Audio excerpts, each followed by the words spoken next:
Welcome back to the Data Driven Strength Podcast. My name is Josh Pelland. What's your name? My name is Zach Robinson. Dr. Zach Robinson. I've been looking forward to this podcast for a while because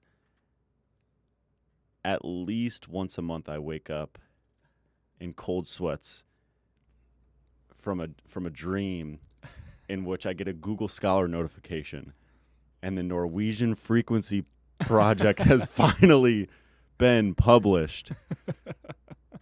But it's almost 2025. This might even be released in 2025, if not the very end of 2024. How are we going to enjoy Christmas 2024 with the Norwegian Frequency Project still not published? It's one of the greatest tragedies, I think, in our strength sport history. It's been just this fog. I feel like I've been carrying a weight. It's been at least 10 years. It's been a long time. But Zach, there's no file drawer problem in Zero. There's no file drawer No problem such thing. in exercise science because if you do a training study, you're gonna publish it. You're gonna get the data out there. There's no such thing as publication bias in exercise science training studies. For those that aren't aware, the Norwegian Frequency Project, first of all, mad respect to the authors, the researchers themselves. I'm sure they're great people, and you can find a good deal of information on the Norwegian Frequency Project somewhere on the internet, on multiple blogs that have just kind of been like screenshots passed along through like multiple middlemen. I think you can even find interviews about the project itself. And this was, I don't even know what year it's from, and obviously I'm joking here because it has been decently discussed. And there was a conference abstract, I believe.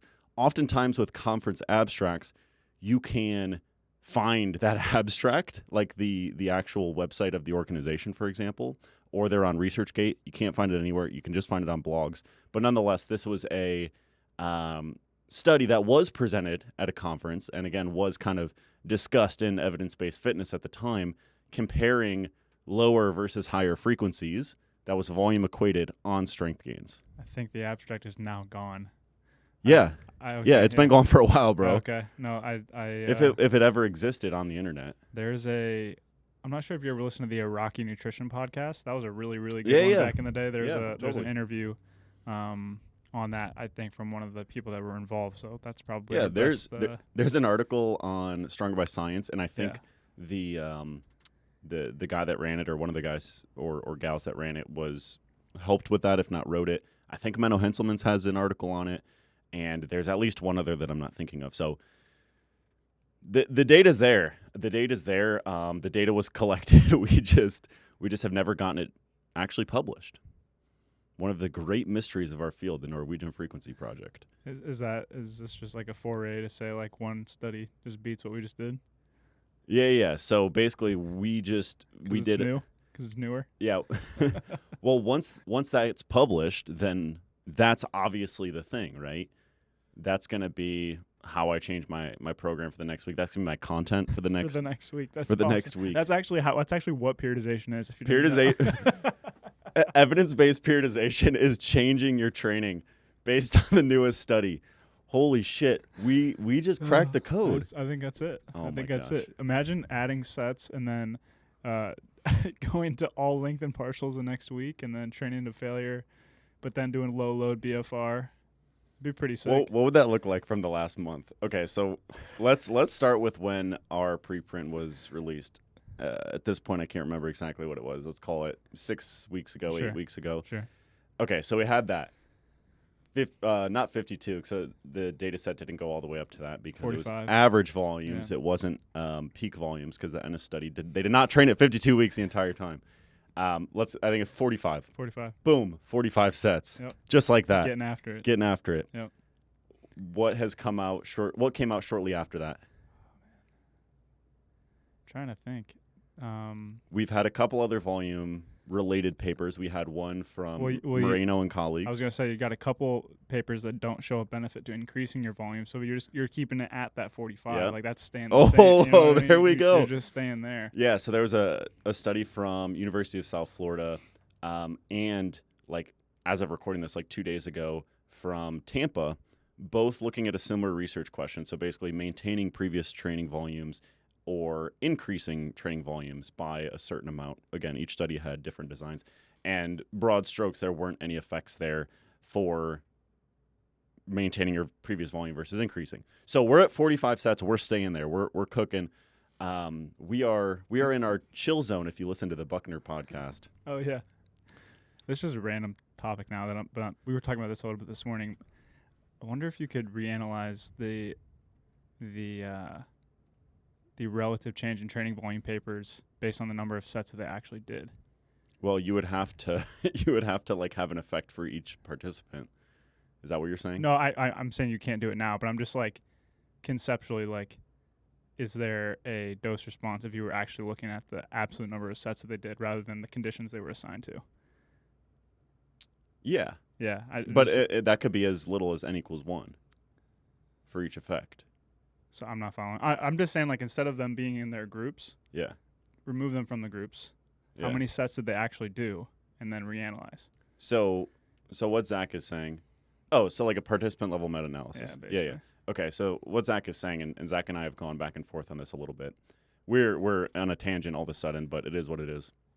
So when you look at these studies where they compare, like, okay, I'm going to stay at my same training volume versus increase it. There's basically 3 studies on that now. There was one from Scarpelli, which saw, I can't remember exactly how much. Talk about changing your training, baby. That was the one. Yeah, Scarpelli had an interesting design, and it was like exciting at the time. And hey, of the 3, it was only that used MRI. So and within participant. And it was within participant. But we beat the dead horse all the time that one study, especially when there's 10 participants, probably shouldn't change your training when you have meta-analyses with like 100 times that. Yeah. And anyway, the issue, like the reason the Scarpelli study couldn't be used in our volume meta-analysis, the reason the Moreno study, which is the new one from South Florida, and the reason the is it Roche was the lead author? No, I have it right here. 1 second. The one from Tampa, from Eduardo.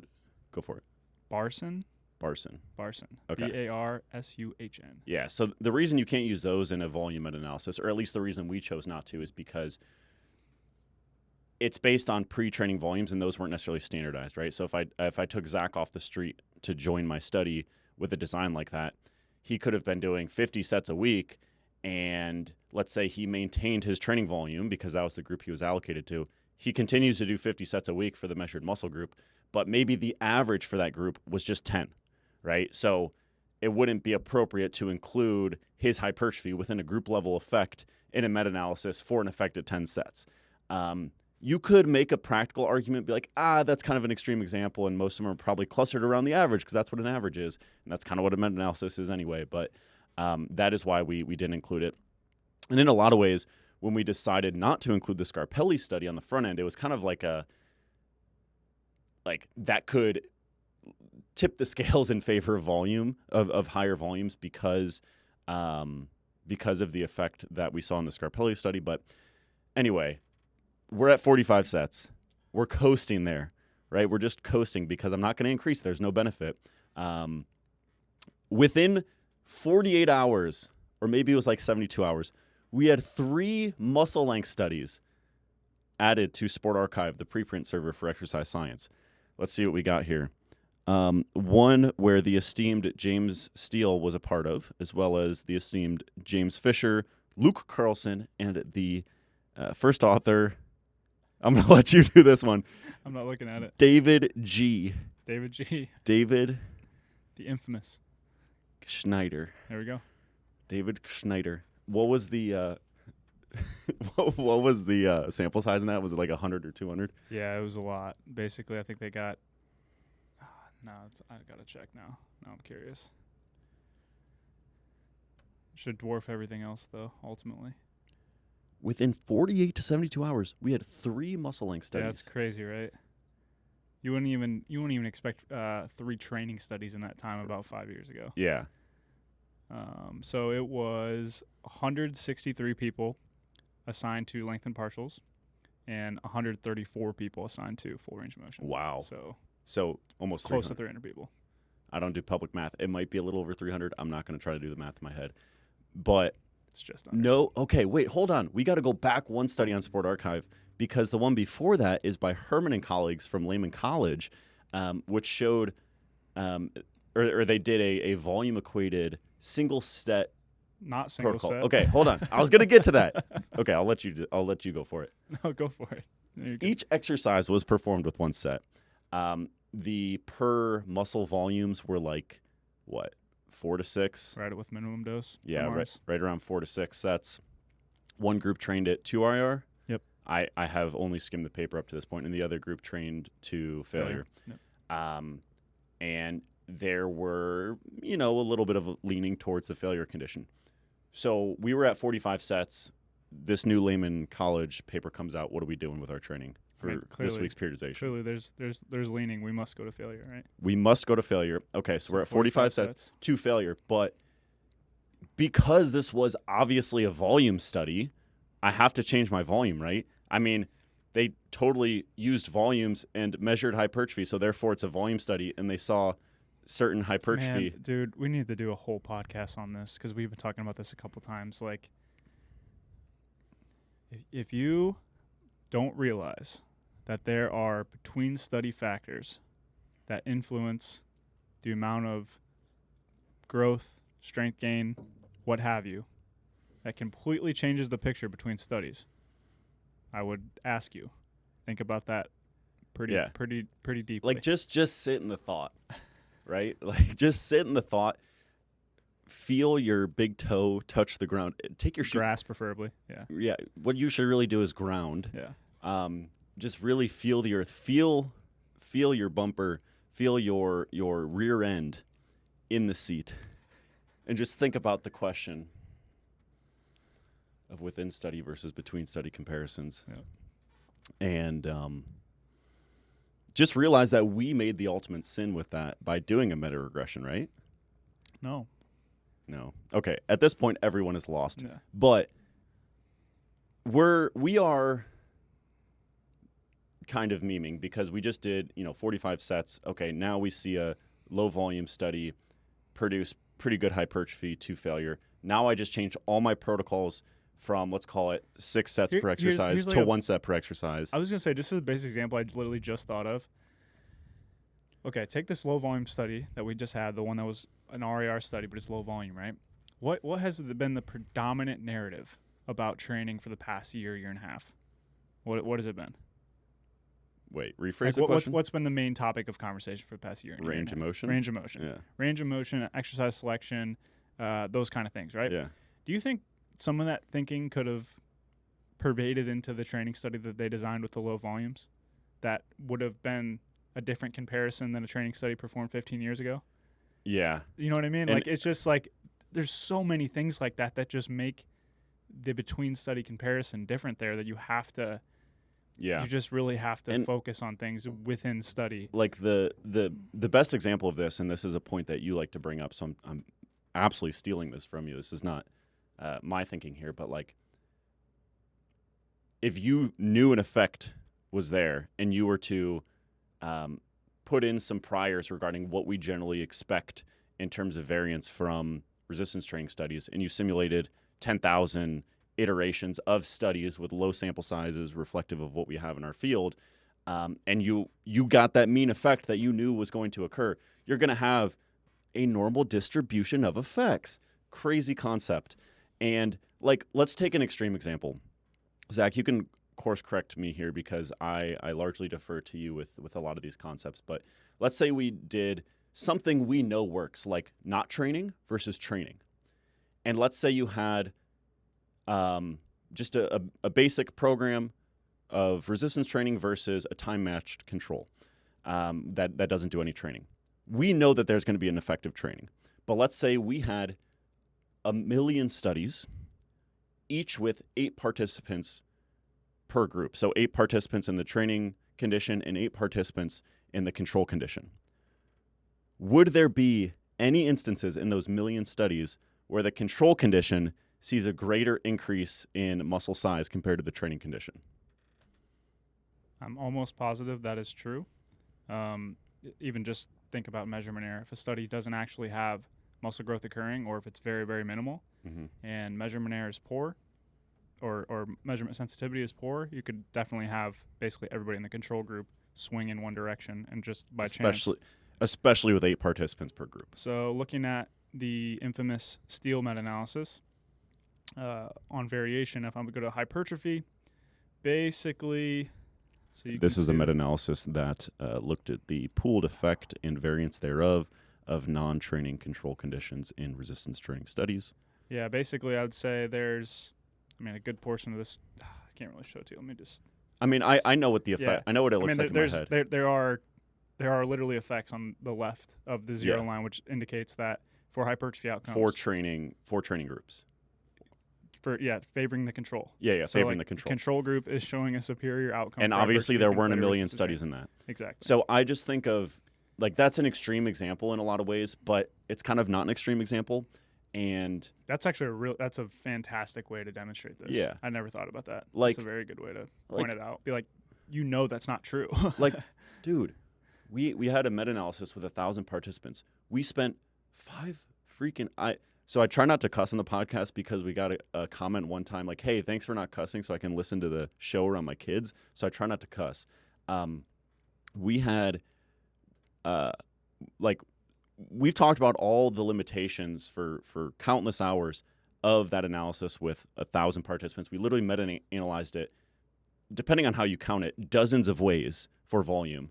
And are still very hesitant in our responses. And then you get a new paper that literally wasn't even a volume study.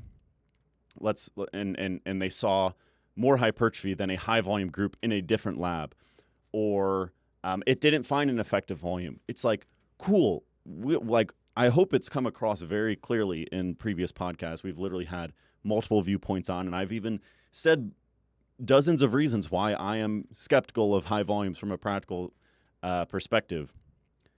Now all of a sudden, it's just it seems so obvious to me why you just shift your priors, or you shift your beliefs a little bit based on new stuff that comes out. Okay, a new way to look at the question. Maybe a new measurement technique comes out that's way better, and that study only has 20 participants. Okay, that's a time to definitely shift things quite a bit. But let me take a step back. I try to be quite optimistic just in general, even if it's I'm kind of lying to myself because I believe in the placebo effect and try to have good vibes. Christmas is coming up, yada, yada. And I do think the field is very much improving, moving in the right direction. The average practices of strength coaches, personal trainers, absolutely moving in the right direction. The average scientific literacy and how to interpret research is very much moving in the right direction. But I just I want to rip my hair out at times, and I'm usually not very reactive of some of these things, but I just, for most of 2024, I didn't spend much time on the internet. I found myself on the internet more than I want to be recently. I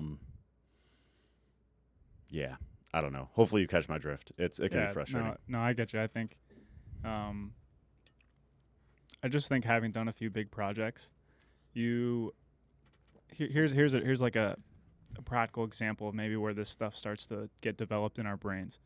Let's say we make a small error in our data extraction, right?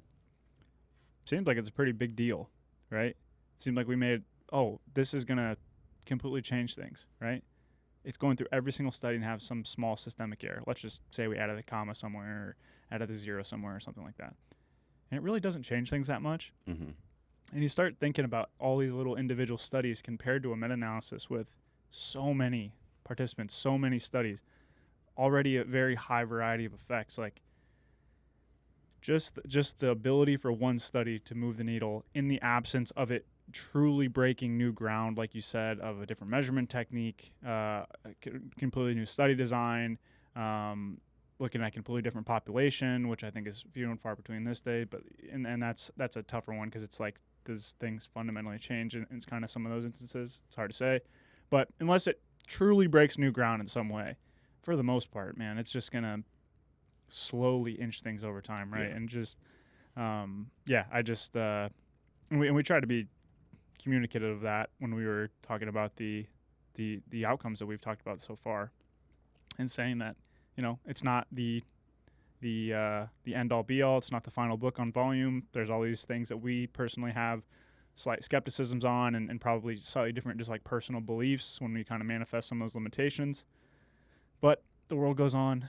The content stream of social media. This is what I was trying to make a post about, and just in terms of talking about how that reactivity can be quite a negative thing. And I don't think that's how reality should be operating, but it sure seems that, and this is probably a larger discussion on just like how science is communicated nowadays, and ultimately how to strike that balance between being effective in the landscape of information, but also trying to get across beliefs that we believe to be accurate. So it's a long conversation there, but we're 30 minutes in, probably pretty far off of strength and frequency. But what anything else? Yeah, so today's podcast is going to be kind of our explainer episode for outcome 3 out of 4 of our big meta-regressions project.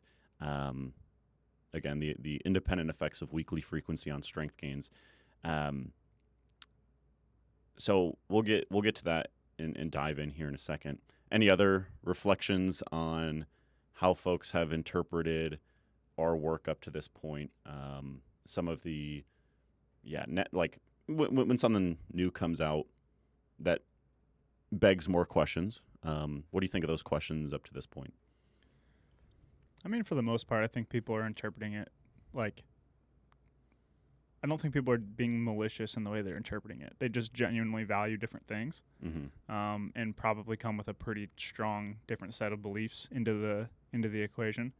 Like, if you come from the background of like, just genuinely there is no possible way that 30 sets could be beneficial for muscle growth, you're just going to have very different view on the table versus somebody who maybe comes in with a really positive experience with higher volumes. Maybe that's broke their bench press plateau or something like that. Like, there's some sort of personal anecdote that aligns with that in the opposite direction.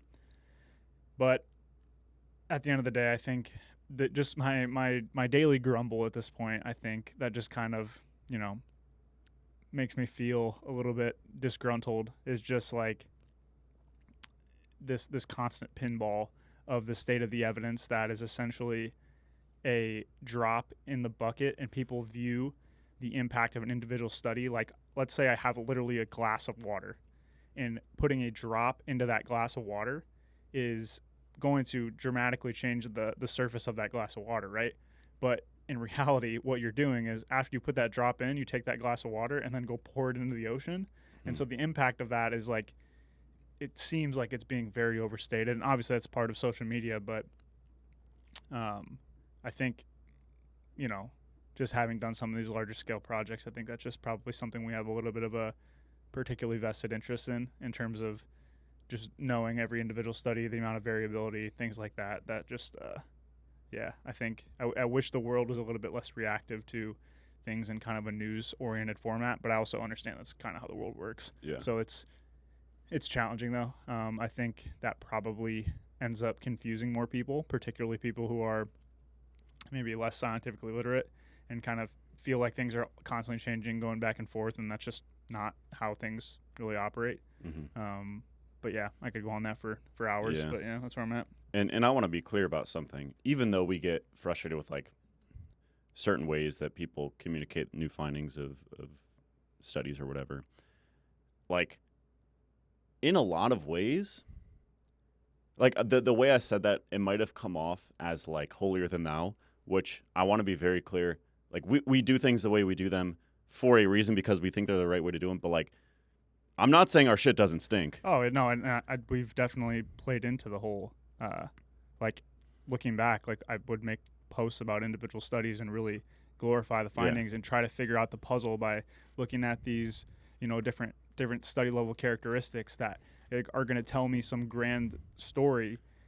And I thought I could put those pieces together, when in reality, if you zoom out, there's just a lot of between study variability that is kind of already expected. So without formal procedures to do that, it's just really hard to say when something is kind of a coincidence versus a systemic factor that really needs to be taken into account when interpreting things. So we absolutely have contributed to that, and I think that's part of the reason we've changed the way we've communicated things, and we're probably doing stuff we'll look back in 5 years now that we'd also say that maybe I'd do things slightly differently. So in no way is it saying that we are above other approaches to doing things. I think it's more so just a reflection of us looking back how we used to interpret things and how we used to explain things, and maybe how we used to go about certain aspects of content, and probably just cringing a little bit on how we used to do it. And I think when you kind of see that aspect of other people maybe trying a similar approach, I think it's less of a reflection negatively upon them and more so like, oh man, I wish I didn't do it that way in the past. Yeah. Because I think there's probably a more effective strategy. So I agree. It's not holier than thou by any means. Yeah. And kind of the point I was getting at there is I'm very encouraged by, okay, we have these updated meta-regressions, meta-analyses. I'm actually very encouraged by the response overall, and from a high level, people like the community rowing the boat in the same direction, and kind of, okay, what are some questions beyond this? We got to understand edema a bit better, right? We need to consider some of the time courses here. We need to the list goes on. Yeah, I think the best way to kind of describe what I think these types of projects do is it basically makes the barriers between different modes of interpretation extremely clear. So like when you have something that, in theory, if people get on the premises of science and cumulative science and things like that, which I would hope most people kind of do, then the issues that certain people have with taking those conclusions or that data or those results, maybe not face value, but you know what I mean, well informed interpretation, they have to make those vocal because it tends to get a lot of traction by the nature of the project, right? It's an overarching cumulative project. Typically, those are viewed as the kind of the top of the evidence pyramid kind of thing, which there's been some discussion on that. But nonetheless, if you're not going to go with what is theoretically perceived as the highest quality evidence on a given research question, you got to kind of put your flag in the sand. And I think that's helpful because it's not saying that is an appropriate view of things. It's just saying that is the thing we can go after next to clarify this further. And I think it just makes those positions very, very clear. And once we tackle a few of those questions, we can continue hopefully uniting people to say this is now that we've addressed some of these limitations, maybe things dip and dive a different way than would be expected from our kind of original part of this. But I think that clarity is really, really big to push everybody in the same direction and get people rowing in the same direction, like you said. That is a fantastic point, because I was going to come at that from a more pessimistic view, but I think you just shifted my mindset to be more optimistic. Because what I was going to say is the feedback or like the discussion on it hasn't been, hey, what do you guys think about this adjustment to your methodological approach? Which is what I was hoping for, to be honest, because, again, we've published a lot of podcast content discussing those limitations and those decisions that have to go into this. So I was like, man, I think this is going to open the floodgates to like other researchers or even, well-informed content creators. Like, hey, what if you did this instead, and we can have some really fruitful discussion. So I was going to come at it from a pessimistic view of like, really the only like discussion is around, do we accept the underlying data or not? And that feels frustrating to me, because it's like, as a scientist, that's really all you can do is just try to describe the underlying data the best we can.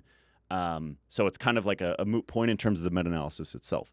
But the reason you've shifted me to be a little bit more optimistic on that point is like, okay, now we just described the data we have the best we can. How do we get better data? How do we better understand the data itself and like what we're actually measuring? Because that allows us to answer higher level questions. So I actually really like the way you frame that. Yeah, I think for people who maybe are just less in the academic scene, that kind of is what they're trying to do, probably, is like they're trying to describe the methodology to the extent that they best know how. For example, let's say, hey, you need to take the measurements at 96 hours. Mm-hmm. What they're kind of implying in that question is that, hey, can we make an adjustment in your meta-analysis model or meta-analytic model to account for the time in which the ultrasound measurements were taken? And that would ultimately be an additional variable that would be modeled to account for the difference in muscle size. That's like a formalized, opinion on that. But somebody's like, no, man, might be swelling. That's essentially what they're saying. It's just a more like formal way to go about that. And you take kind of a collectivist view on people saying that from different angles, and like that creates that metaphorical flag in the sand of like, we have to address this before I'm willing to step forward and kind of everybody get walking on the same path, if that makes sense. So I think it's just that, and hearing people from different perspectives, different backgrounds, and getting at the same idea to ultimately, push things forward. Like you said, get better data, acknowledge limitations to see if they are indeed limitations, or if that's just fundamentally, an area that does change the game in terms of the way that we have to answer the question. So yeah, I'm with you. The only other thing I'll say about what I've been disappointed about is, disappointed is not the right word, just a little bummed, is hearing the discussion kind of, let's say there are two sides generally to how you interpret like the volume dose response. It seems to me there's a lot of straw manning going on, to be honest, in terms of like one camp talking about the other. And I think it goes both ways, which I understand like why that kind of happens, because, you want your own stuff. Tribalism is human. Yeah, tribalism, and you want your own stuff to seem obvious or seem correct. And that's just not how I like to go about things, even if it comes with certain costs. And in a lot of ways, we were kind of joking a little bit earlier about, a new volume study comes out and it doesn't show a benefit, and now you're going to flip the script. I want to be clear, like that is not a straw manning other perspectives. No. And so like a part of me feels a little bit of cognitive dissonance, or like a internal conflict there, because I was just joking about it a little bit, but hopefully we've come across from a high level as very open to other perspectives, and hopefully we can play a small part in nudging people towards, hey, it's cool to have disagreements. It's cool to, if you don't accept the underlying data, I might disagree with you, but hat tip, let's see what other research we can do to either provide additional support or the opposite of support, or question the validity of the underlying data. We can keep moving forward, and I think it'll be a net positive for everyone. Bingo. But you're the hero, because you did the RAR meta-regressions, and training to failure, it's really tough, really hard. It super hurts. Masculine, yeah. Yeah, but by the time you're spamming the sixth set of something, man, it's not all that cool. So, okay, back to the joking around for a second. My favorite is when people don't realize that the same group. Oh, that's the best. The same group did Zach's the Robinson RAR meta-regressions, and then the Pellin/Remmert volume. Yeah, the noble intensity researchers versus the soy volume researchers. Yeah, basically people are like, Dr. Robinson, absolute Chad, failure is better, train hard, brother. Pellin did all, super cringe. Clearly they're not training to failure. Okay, dude. Like, all right. And then like, the average volumes in the Robinson meta-regression, that is what you should use. Yep. Which, to your point, maybe they're getting at something and like that they're not actually directly saying. It's just funny that some people haven't realized it's the exact same authors, just kind of jumbled around a little bit. Hey, it's not a dichotomous decision to train to failure or train with high volumes. Let me quadruple check this moderator analysis for the hypertrophy in mine. We're going to have to add timestamps to this one, brother. Oh, yeah. Yeah, it's fine. Imagine the Norwegian Frequency Project gets published on air. Get a Google Scholar notification right now. All right, so what I'm looking at is, so I have seen the interpretation that Josh has so eloquently mentioned. Yeah, okay. So the interpretation Josh is mentioning is that, like, hey, these super Chad researchers that actually get it, they're not training like soft like these volume researchers. They look at the average number of sets performed in the meta-analysis we did on proximity to failure, and essentially use that as the volume recommendation, which, how you even arrive at that, I'm not entirely sure, but let's just use that. absolute steel man on this podcast. Absolute Sure. steel man. Sure. So I mean, ultimately, if you just are assuming that the proximity to failure studies, by the nature of them being that variable, if you're trusting the training quality of that, I guess that is the steel man. Is you're just assuming that these studies are executed in a higher quality and the proximity to failure is paid more attention, which is the fundamental. If you're doing a proximity to failure study, you would assume, you're aware of how to train to failure. Exactly. So we see good growth in these studies. Those are the set volumes you need. Yes. And so you would basically look at that, right? Problem is, when you look at the moderator analysis that we did for proximity to failure, the dose responsive proximity to failure, alongside training volume, you see a positive effect of volume, just like you do in everything else. So the effect at 8 sets at failure versus the effect at 24 sets at failure is greater with 24 sets. Yeah. So, oof. I mean, it's just oof. Yeah, it's just. Yeah. To be fair, that one hasn't been all that common. It's just hilarious to me, and I just love that you're the scientist that gets. You're the white knight. Yeah. Baby. Not saying 24 sets is a good amount of like that. Just to be clear, that's not a recommendation. Honestly, those moderator analyses are extremely limited for a variety of reasons we've already discussed. Don't use that as an endorsement whatsoever. I'm just saying that if you're going to be internally consistent and say, oh, okay, let's use this data, it would still say that higher volumes are probably better. Anything that could have been perceived as shots fired over the last 50 minutes or whatever it's been are not actually shots fired. No. Hopefully we've made clear. We're very honestly. I enjoy just hearing different perspectives on this. Yeah. Like I don't take it personally whatsoever. Like if you want to be, like flying your flag for low volume to failure, like I think that's cool. Like go for it, dude. Like part of what we get out of training is like kind of feel like you're figuring out the puzzle, and like if you got a flag that you're like really flying high and you really enjoy your belief in that flag, it matters, man. Is probably stronger than the effect of going from 8 to 16. 100%. This, if anybody has a master's project that they are looking to do, I still want somebody to do this study because I think it would be fascinating. You're basically looking at like the expert or like the white coat effect in training. Basically would take one cohort of people and like take all their biometrics, and like you'd have to do people that maybe don't have the best idea of like what's going on. So you might have to do some sort of screening of like exercise knowledge or something like that.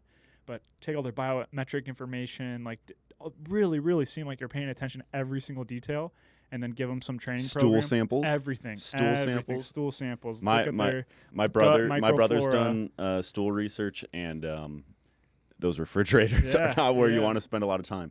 But this is the cool thing about this study design. You take the stool samples, but you don't have to do anything with them. Yeah, exactly. So you get all this information just to really make them psychologically feel like every like inch of their physiology is being accounted for. Mm-hmm. Then you give them training program A, right? And then you have a second group of people, maybe even bring them in all at the same time so they know it's not individualized. It's like group-based training or something. Yeah, group-based training. You give them training program B. The catch is they're the same training program. It was training program A all along. It was training program A all along. You just see what happens. And there'd also have to be some like continued encouragement kind of aspect, maybe like daily or every session, like you're checking in with them to really, really, really feel like they're being personalized, and just see what happens. I'd be very, very curious to see if that would make a huge difference. Kind of goes back to the spirit of those steroid studies, the placebo steroid studies. But that'd be interesting. We can move on to let's move on to the topic of the day here. Frequency and strength. But to summarize, hey, no matter your perspective, we appreciate you. We think it's cool. We think everyone is. We think it's all cringe and yelling at each other's dumb. Yeah, just lift weights, have fun. Yeah, figuring out stuff's fun. There's probably an answer, but we're not sure. That's basically it. And with that, we're going to tell you some more things we're not totally sure about. So we're gonna talk about the methods from a pretty high level, because if you want to get into the details, I'll link it. Yeah, Dr. Robinson will get a PhD so that you can make sure the description of a YouTube video is dialed in, and then people complain that there aren't timestamps. Like we need to get man, we're really going off the rails here. We need to get like our little name cards in the bottom. Can I get like a motorcycle and just crossing skull bones and like an American flag, and then you can have like Jello or something like really lame. Wait, because I'm volume. I'm volume. Yeah. And the best part is like. Yeah. You're sarcoplasmic. I'm myofibrillar. Yeah. I'm just a big sack of fluid. Yeah, we should make like a Star Wars. And the best part is I definitely train with lower volumes than you. Yeah, 100%. All right. I don't know why I just kind of envisioned like the Michelin Man there. Perfect. Okay. Before we get into this, because now we're going to kind of get into more of the academic speak, if you will. Again, huge shout out to the entire team. Zach and I are going to be discussing one of the 4 outcomes today, the effects of frequency on strength. But everyone on the paper played a huge part. So shout out to everyone. This is very much a team effort. Okay, so before we dive into the effects of frequency on strength, let's start with a little bit of background. They're, in my view, kind of similar to the previous episodes we've done on the effects of volume on hypertrophy and the effects of frequency on hypertrophy. Things kind of swing naturally, and I don't think this topic is an exception. I think that's also been the case here. So the idea is, okay, we know that you have to do some degree of volume, some amount of volume to see progress. Obviously, you have to do more than nothing. We're going to have a whole nother discussion on the dose-responsive volume on strength gains, so stay tuned to for that one. But, there's probably some sort of dose response with the effects of volume on strength.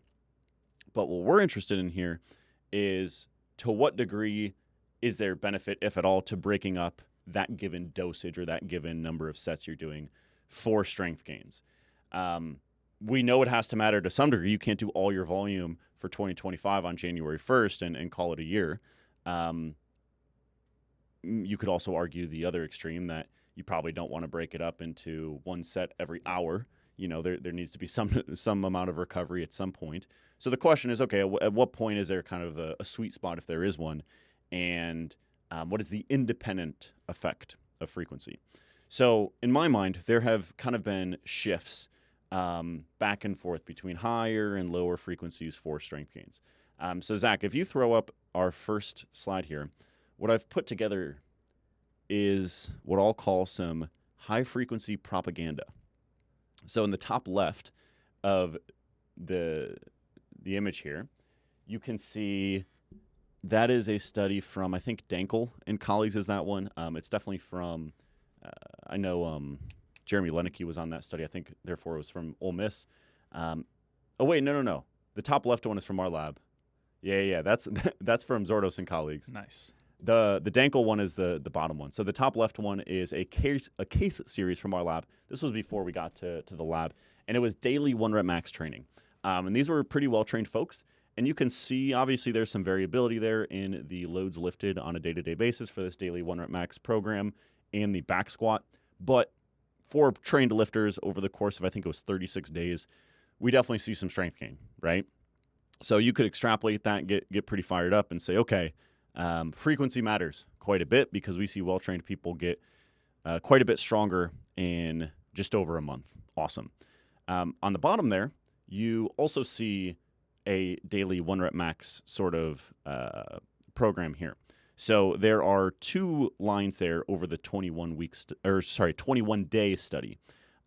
This was a within subjects design, meaning one arm was in one condition, the other arm was in another condition. So the solid line is what's called the testing arm. And every day they did a 1 rep max on the bicep curl. The dotted line is what they called the training arm. So they did a 1 rep max every day on the bicep curl, but they also did some volume work after. I want to say it was a few sets of like 70% of 1 rep max. So like some quote unquote hypertrophy work.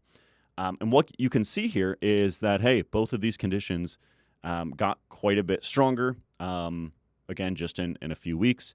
And they trained every day. There wasn't even like a clear benefit of doing those additional back off sets or hypertrophy sets, if you will, in that training arm compared to the testing arm. So, hey, maybe there's something pretty cool here in terms of the effects of frequency on strength gains. And then, again, in the top right, we have the Norwegian frequency project, which isn't actually published. I would have loved to include this data in our meta-analysis, which we'll be discussing in a minute, but we can't because it's not published. But I believe it was presented as a conference abstract, and it has been discussed on the internet. And this was kind of at the infancy of evidence-based fitness in my mind. It was a volume-equated study in powerlifters, and I believe they were quite well trained. The only difference was how many days per week they trained, and therefore the lift-specific frequency. So you can see that one group trained each lift, I think it was 3 days per week, and one group trained with a higher frequency, 6 days per week. And, just from a high level, those effects are quite striking in terms of additional benefits of higher frequency training. So right now, man, I can't remember when the Norwegian frequency project was popular, but I want to say the Zordos case series and the Dankel case series as well, because that only had 5 subjects. I want to say that's we're talking 2015 to 2017 range, somewhere around there. And in my mind, I think there was a time when higher frequencies were kind of hey, in vogue. Yeah. What do you think? Is that yeah, 100%? I think so. You have kind of a couple collecting narratives. I think you have this data, obviously. Mm-hmm. I think you have the Bulgarian method from weightlifting, John Burroughs squat every day kind of situation, the DUP, manifesto written by our own mentor, Dr. Zordos. You also have the Greg Nuckols in-house meta-analysis, which I'm not sure what year that was from. I can't remember either. It might have been a little bit more relevant to some of the anti-frequency stuff in terms of when exactly that was released. Yeah. But I remember people using that quite a bit to say, hey, higher frequencies are better for strength. Yeah. Yeah. No, and I think you're basically collecting all that stuff in addition to the trends that started to emerge from raw versus equipped powerlifting. I think all those things kind of collected into a ship that kind of pushed the high frequency kind of narrative. But then you had from the scientific part of things, which, like you said, excluded the Norwegian frequency project, a couple meta-analyses that came out that kind of maybe dampened that a little bit. Excuse me. And maybe kind of flip the discussion, at least from a scientific end of things, which I'm sure you can discuss at length. But I think from the kind of the iron culture part of things, if you will, you have all of those different kind of vectors all pushing kind of in a similar direction. But then that kind of, I think, got maybe attenuated by some of the scientific stuff that came out after that. Yeah. And you might say, oh, Josh, the ones you just discussed were scientific, but those were case series. Yeah. And there was no comparison group. And I think they were more lifter spirited, if that makes sense. It was less, hey, let's test this well-formulated hypothesis. Yeah. It was more talking out of experience. After talking to Dr. Zordos about this at length. Yeah. They didn't do a lead-up period of I'll try 3 times a week max. And it wasn't that. Let's just take it to the extreme and see what happens. Let's take it to the extreme and see what happens. And it's that it was more like that. And I think that was kind of, like I said, that was kind of the vectors of those pushing things in that direction is hey, powerlifting is becoming really, really popular. Hey, aggressive training interventions seem to be pretty successful. I want to improve my squat, bench, and deadlift. Practice like you play. Let's do it every single day. Yeah. Stuff like that. Yeah. Then, kind of the high-level shift, at least in my mind, has been a little bit more recent. Let's call it 2018, 2019, up until, honestly, pretty recently. I think it's kind of been the opposite take. So the next title blocks we have on the screen here are relatively recent meta-analyses from Ralston and colleagues, from Gurgic and colleagues, and from Cuthbert and colleagues from 2018, and 2021, respectively. And from a high level, on a volume-equated basis, so if you're doing 10's hard to break up. If you're doing 12 weekly sets, whether you do that in 2 sessions, so 6 and 6, or you do it in 3 sessions, so 4, 4, 4, there didn't seem to be an effect. And of course, various iterations of that question. And that was kind of confirmed in 3 separate meta-analyses. And I would say my favorite analysis, if you will, is probably the Gurgic one. They did effectively what's a linear meta-regression, which we've discussed why we think that's a good way to look at a question like this in the past. And again, when only looking at studies that equated volume, as you can see here, there was no significant effect. So you can see that if you look at the rows labeled all studies, that p-value on the right-hand side is 0.003, which would indicate, okay, this linear meta-regression is generally positive. There's potentially something going on. And then if you look at the effect size column, you can see that it generally goes up as you go from 1 time per week to 4+ times per week. However, those were not just volume-equated studies. So in other words, probably what's driving the effect there is the additional volume that can come alongside studies that are investigating higher frequencies. But then if you go down a little bit in this table, you can see that in volume-equated studies, that p-value becomes 0.421, meaning there isn't a consistent or reliable linear effect as you go from a frequency of 1 time per week to a frequency of 4+ times per week. Only thing I wanted to mention is because it may not be entirely clear if you actually look at the numbers. I think they did both a linear meta-regression where they treated it as a continuous variable, but then also this would be the categorical effects. And you can see. I think it was just categorical. Okay, so yeah, so the weird thing about categorical meta-regressions is it's essentially treating every category independently. So it does kind of allow for like bumps in the road. And you can see that when you go from 1 to 2 to 3. Exactly. So yeah, that's an interesting one. That makes things a little bit more.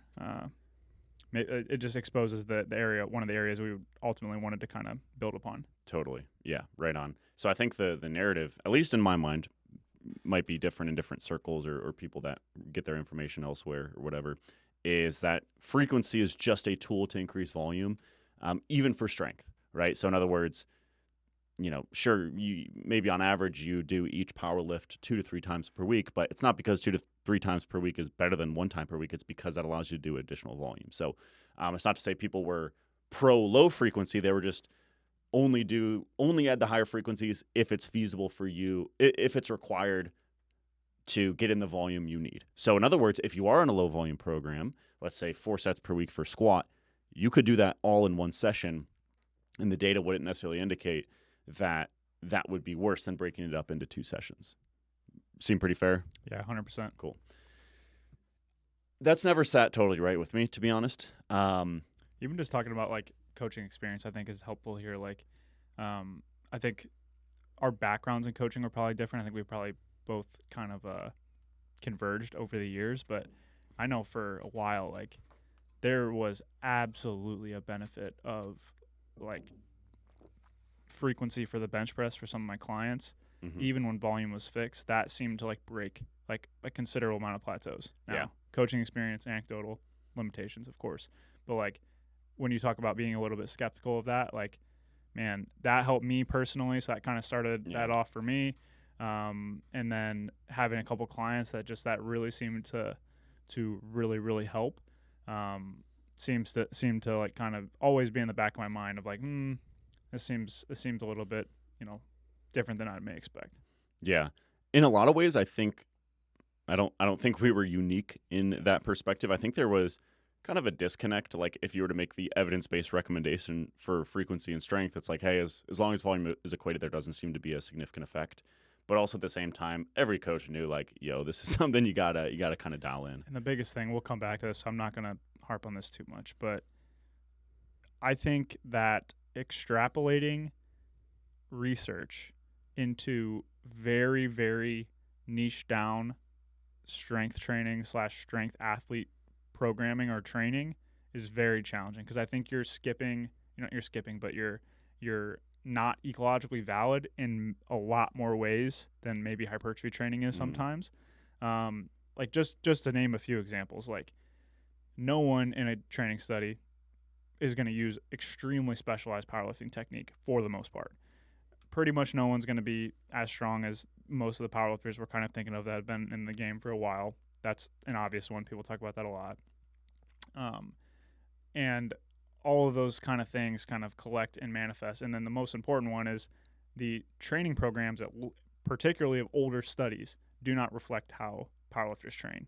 Like we'll go into some of the descriptives in our project here, but the average training loads are just probably considerably higher than what people are doing when you're training for strength, which is ironic because I went back and kind of thought about the periodization question again when I was thinking about this. And the retort for periodization not mattering for hypertrophy is that, oh, these are strength studies. But then you look at them, you're like, no, they're not. You know what I mean? Yeah. So that it is funny you say that. Whenever you don't like the outcomes, just say it was designed for another outcome, and it'll probably work. Always hits, yeah. But we do that all the freaking all times. The time. It like we meaning Zach and I. Yeah. So it is kind of funny. Yeah. And you mentioned like maybe the ecological validity of strength research is a little bit worse than the ecological validity of hypertrophy research. We can get into some discussions on that later on. I think that'll naturally come at the end. Yep.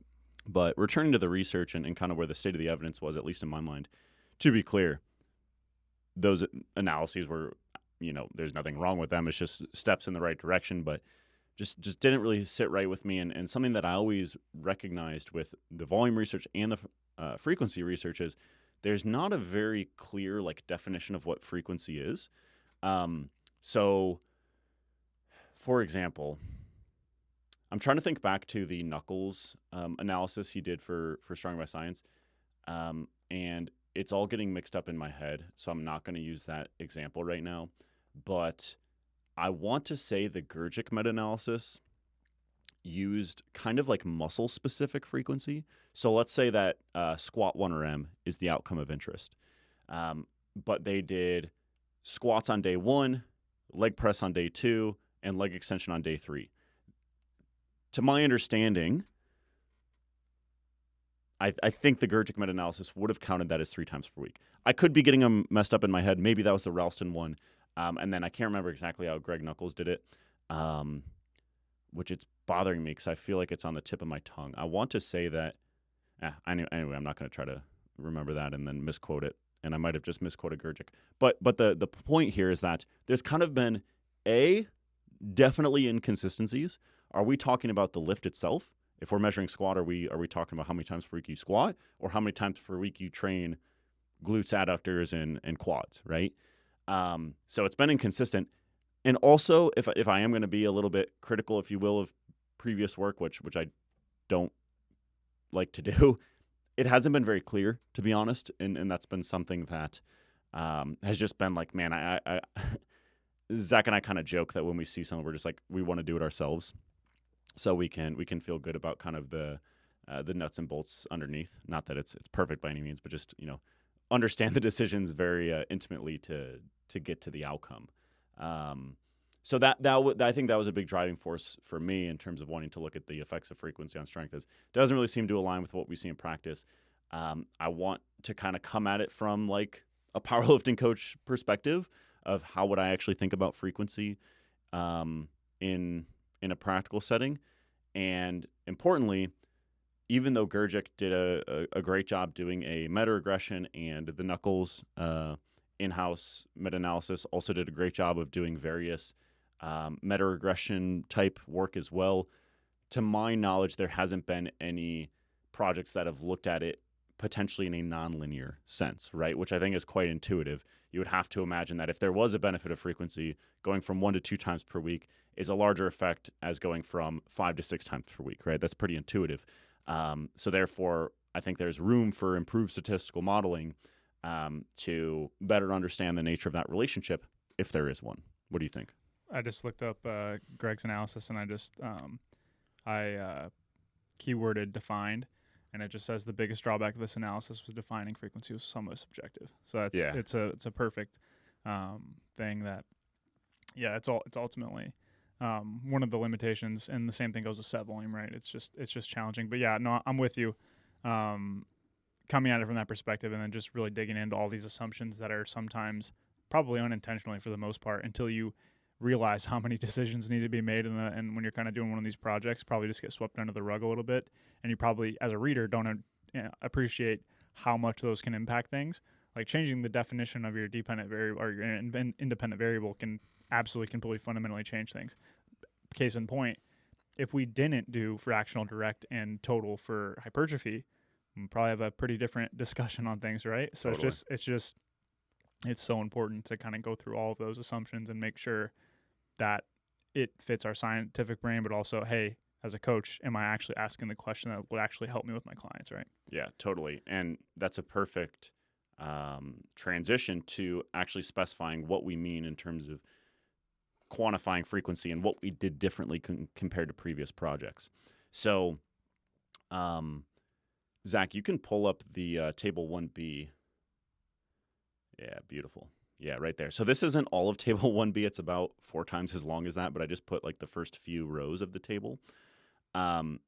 So again, previous meta-analyses might have counted anything that trains a muscle for the outcome of interest. So again, to use squats as an example, the prime movers are going to be the quads, the glutes, and the adductors. You could make the case for all 3 of those. If I do any exercise that trains one or all of those, that would count as, an exposure or like a day of frequency for squat outcomes. And in our mind, it's like, man, it's quite a bit different to do leg extensions on Friday versus doing squats in terms of what you would expect to see in terms of an effective frequency if there is one. So what we did on the front end when we were extracting all the research is we said, let's look at this in multiple ways because we're not sure which is best. Step 1 of this process was to look at each outcome. So, okay, we measured, whatever the lab group was, measured squat 1 rep max. Let's look at every single exercise in that program and let's categorize it as either direct or indirect. And the good news here for strength is that direct sets are very simple because it has to be the exact exercise that was tested, right? So in other words, if you do squat 1 rep maxes, the only direct exercise is squats. A hack squat would not count as a direct exercise. That would be an indirect exercise. So you can see here on the screen, if you're watching on Spotify or on YouTube, leg extension, barbell split squat, dumbbell split squat, Bulgarian split squat, hack squat, dumbbell lunge, leg press, leg extension. Those would all be indirect exercises for the back squat. So let me give you a practical example. Let's say I had a study in which, actually I'll use an example I think that I used before, at least it was close to this. Squats on day 1, leg press on day 2, and leg extension on day 3. One of our quantification methods was the fractional method. So a day of squats would count as 1 for frequency, but a day of leg press would count as half. And so would a day of leg extension. So in the example I just gave, that would be a fractional frequency of 2, even though the muscles contributing were trained 3 times per week. Okay?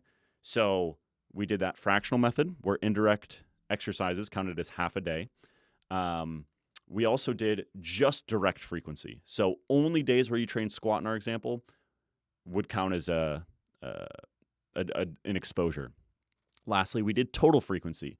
So anytime you trained that muscle that contributes to the outcome of interest, that would count as a day of frequency. Now, let's say you did some direct training. So in our example, squat and some indirect training on one day. So squat and leg press on the same day. That would count as 1, right? That would be a full exposure in terms of frequency. So this allows us to, I think, look at the question with more granularity because we ultimately distinguish between specific and non-specific or direct and indirect exercises. That was a lot, but I think it's important to explain on the front end. Anything to clear up there, Zach? Nope. Honestly, I think that was great. Cool. So we have total frequency, fractional frequency, direct frequency. And the cool thing here is we were able to statistically determine, which we'll circle back to in a little bit once we get to the results, which of those was best, right? Which kind of described the underlying data the best, which again, we'll circle back to. Okay, now for the sake of scientific thoroughness, we're going to go through the inclusion criteria of the study. So we're all good on that table, and we can just chat through these and see if there's anything worth pointing out. So, hey, how do we determine whether a study was eligible to be included in our meta-analysis? Ultimately, there was a total of 66 studies that met our inclusion criteria. And that inclusion criteria is that it had to be a randomized design. So, for example, the case series from our lab from a while back on daily 1 rep max training, would not have counted, right, or would not have been included because it was not randomized. There were 3 participants, and they all did the same thing. It was just kind of a case series sort of thing. So it had to have multiple groups, and folks had to be randomized to each group. It had to train in a dynamic fashion. So if it was isometric training, it wouldn't be included. And the intervention had to be at least 4 weeks long. The study itself had to be the same in terms of every training variable, except for volume and or frequency. And it's important to note that every single study had equated load and equated proximity to failure within reasonable bounds, because you can imagine scenarios where maybe a higher frequency condition could train with slightly heavier loads because they're less fatigued for some of those later sets, right? So we had some criteria for making sure those were reasonable bounds, because in a lot of ways, in a higher frequency condition, you want to allow them to train with, like slightly heavier loads or slightly more reps, because of that's kind of an inherent benefit to frequency. But another way to think about it is we only included studies that should have compared volume and or frequency in a fair way. So everything else about the program was the same. And then in the case of strength outcomes, it obviously had to measure strength, and it had to be maximal strength. So if it estimated 1 rep max from velocity, something like that, it would not have been included. So it had to use a maximal strength assessment. If it used like a dynamic traditional exercise, it could have been a 1 rep max, it could have been a 5 rep max, it could have been anything up to a 10 rep max. Okay. We also did look at isometric and isokinetic outcomes. Isometric strength assessments just mean you're basically pushing against an immovable object, and the researchers can see how much force you're producing. And then isokinetic is similar in concept, where you're looking at force production, but it is against an implement at a fixed speed, which on one hand you could say, I'm a powerlifting coach, I don't really care about isometric or isokinetic outcomes, which is fair. But we just wanted to kind of get everything we could, and we will have some figures at the end here where we just look at 1 rep max training to kind of confirm our main analysis does apply to powerlifting coaches. And then lastly, we did not include elderly subjects, so participants had to be, or no study could have been with participants older than 70. Anything to add? Cool. Nope. I'll keep blabbing on here about the methods a little bit, but the good news here is that if you want to dive deep into the methods, we're not going to do that right now, because you can refer back to our podcast on the effects of volume on hypertrophy, in which we discuss what a multi-level meta-regression is, because that's very important to understand here. And we discuss the decision-making that goes into that and why that is better than some other approaches, or at least why we think it's an important step in the literature, again, compared to some other approaches. But the TLDR of that is that we get this nice curve, right? We get a nice curve in terms of the independent effect of frequency on strength gains, but the analysis itself, the effects themselves, focus on within study between group effects, right? So as a basic example, just because my study used untrained participants and therefore saw really big strength gains because they have a lot of room to grow because they're untrained, doesn't mean that the frequencies I used inherently get an advantage, right? So it focuses on the fact that, hey, all these studies are going to have inherent things that allow them to have more or less strength gain, but we're focusing on the within study effects between the two conditions compared in terms of frequency. So we directly accounted for training status, so whether the participants were trained or untrained. We directly accounted for study duration. You would expect greater strength gains from a longer study. And then we also directly accounted for the effects of volume.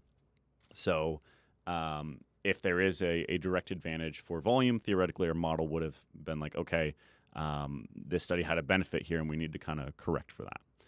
And once you do all that good stuff in the statistical software, the modeling process is basically looking at candidate models and giving and kind of ranking them, right? So specifically, there were 7 different model fits. For example, one of the model fits is a linear model where it's just y equals mx plus b, and it kind of forces the data into that. There are other ones as well, and that are nonlinear and considerably more complex. For example, there were various spline models that could have indicated an inverted U if that was the best fit. So anyway, there's 7 best model fits, or 7 model fits, and then the computer tries to determine which of these best describes the underlying data, but also keeps things pretty simple or pretty reasonable, right? Because you kind of need to balance, hey, what is actually a reasonable physiological effect, and what describes the underlying data quite well here. And then we also did a couple of other meta-analyses just to kind of confirm our main meta-analysis. So the main meta-analysis had 66 studies, which is quite good, but some of those were volume studies. And again, because of the methods we used, that should be no problem. But we also wanted to acknowledge stricter inclusion criteria where we only look at frequency studies, right? So we did 2 secondary meta-analyses to, again, kind of confirm our main results. And we'll display those here in a little bit. So the first of those 2 secondary analyses is kind of a traditional contrast-based meta-analysis where you say, hey, these groups trained with higher frequencies and these groups trained with lower frequencies. Where is kind of that pooled effect size in terms of higher versus lower frequencies? The second of the secondary analyses, or probably better characterized as the tertiary analysis, is a 2-stage meta-regression, which basically creates an intercept and a slope for each study. So let's say I have a study comparing 1 versus 3 times per week frequency. It's going to look at that effect, right? It's going to look at the difference in outcomes between 1 and 3 times per week, calculate a slope and an intercept for that study, and then those intercepts and slopes are meta-analyzed. So you can kind of get an overall slope. And again, these 2 secondary analyses, the contrast-based meta-analysis and the 2-stage meta-regression, are great for confirming directionality and to some degree the magnitude and consistency of the effect in studies that only looked at the effects of frequency. And some people might even like those more than the main model. Totally cool. It's there for you. We wanted to make sure you were covered on that front. Okay. That really covers us in terms of methods, I think. But do you want to add anything? No, I don't think I need to plug in the method section now. Yeah. Imagine that. Just like link out to the Data Driven Strength podcast. No, I'm saying I think you just did it. I just think you went through it again. It was good. Oh, nice. Well, I wanted this to kind of stand alone. Yeah, it's tough. So hopefully that wasn't too much of a snooze fest. That was good. Okay. Now we can go to our next lovely figure. And this is important, right? And we're probably going to circle back to this quite a bit because while we are pretty bullish, we're pretty excited, we really like meta-regressions. We think they're helpful for looking at the effects of a variable on the outcome of interest, whether that's strength or hypertrophy. You have to keep in mind like how that data was generated because training variables don't really operate in isolation. So it's important to understand that context, right?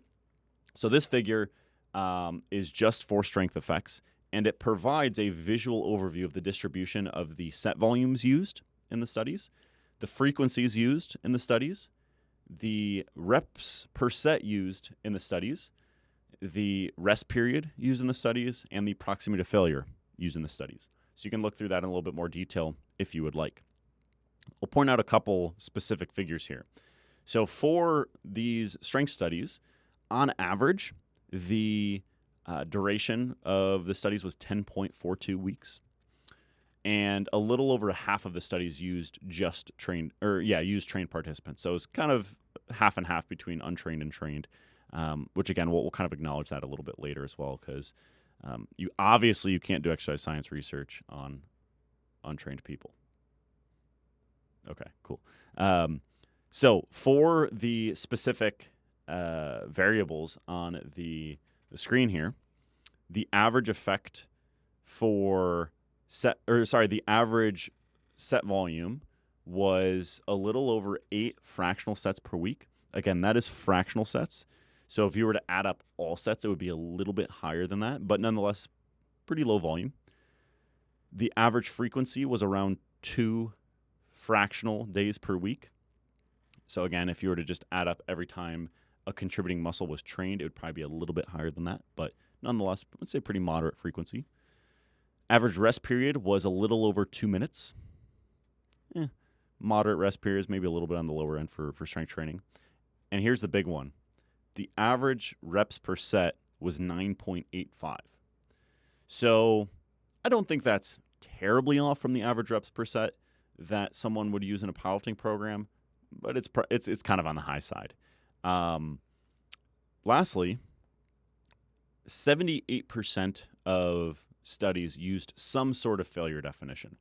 Does that mean they trained to bone-crushing failure? Probably not, but 30% of them did train to momentary failure, so they actually tried a rep and didn't. But nonetheless, I feel pretty confident saying that the majority of studies trained within 1, max 2 RER. Not in your meta-analysis. What do you mean? I mean, we know who you stand behind. Me and my crew over here at Dr. Robinson at all. Team 50 RER, 1 million sets per week. Obviously, the bar chart on the far right side of proximity to failure categorization fabricated. That is ChatGPT generated, and we can't all be Chads like Dr. Robinson that just trains so hard, and just his writing is so much better. Like, man, when I see an outcome that I like, it's just the writing is so beautiful. That's how you know we did it together, because we know that's not true. The writing is so beautiful. Man, someday I'll be able to do a study showing that training to failure is better. Hey, try hard enough. ChatGPT, not bad. A good enough prompt will get you anything. A good enough prompt. Imagine that. How long do you think it would take folks to, if I just did I'm trying to think of how to ChatGPT generate what would be the best way to become pro failure? The best way to become pro failure from a ChatGPT generated manuscript. Probably just how about a letter to the editor about the volume? Oh yeah, there you go. Yeah. Dox yourself. That'd be pretty cool.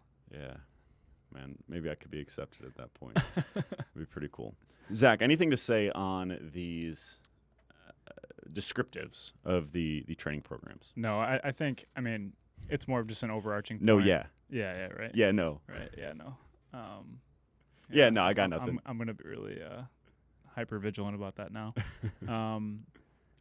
I think this is just the component of things that kind of hits on my point earlier, in the sense that I think the overlap between the person that is reading this and the training that they do is much less for strength than for hypertrophy. Essentially, somewhere in the 8 to 16 set range, moderate rest periods, moderate frequencies, training relatively close to failure with a moderate repetition range, that's most people's hypertrophy training, right? That's going to overlap pretty well.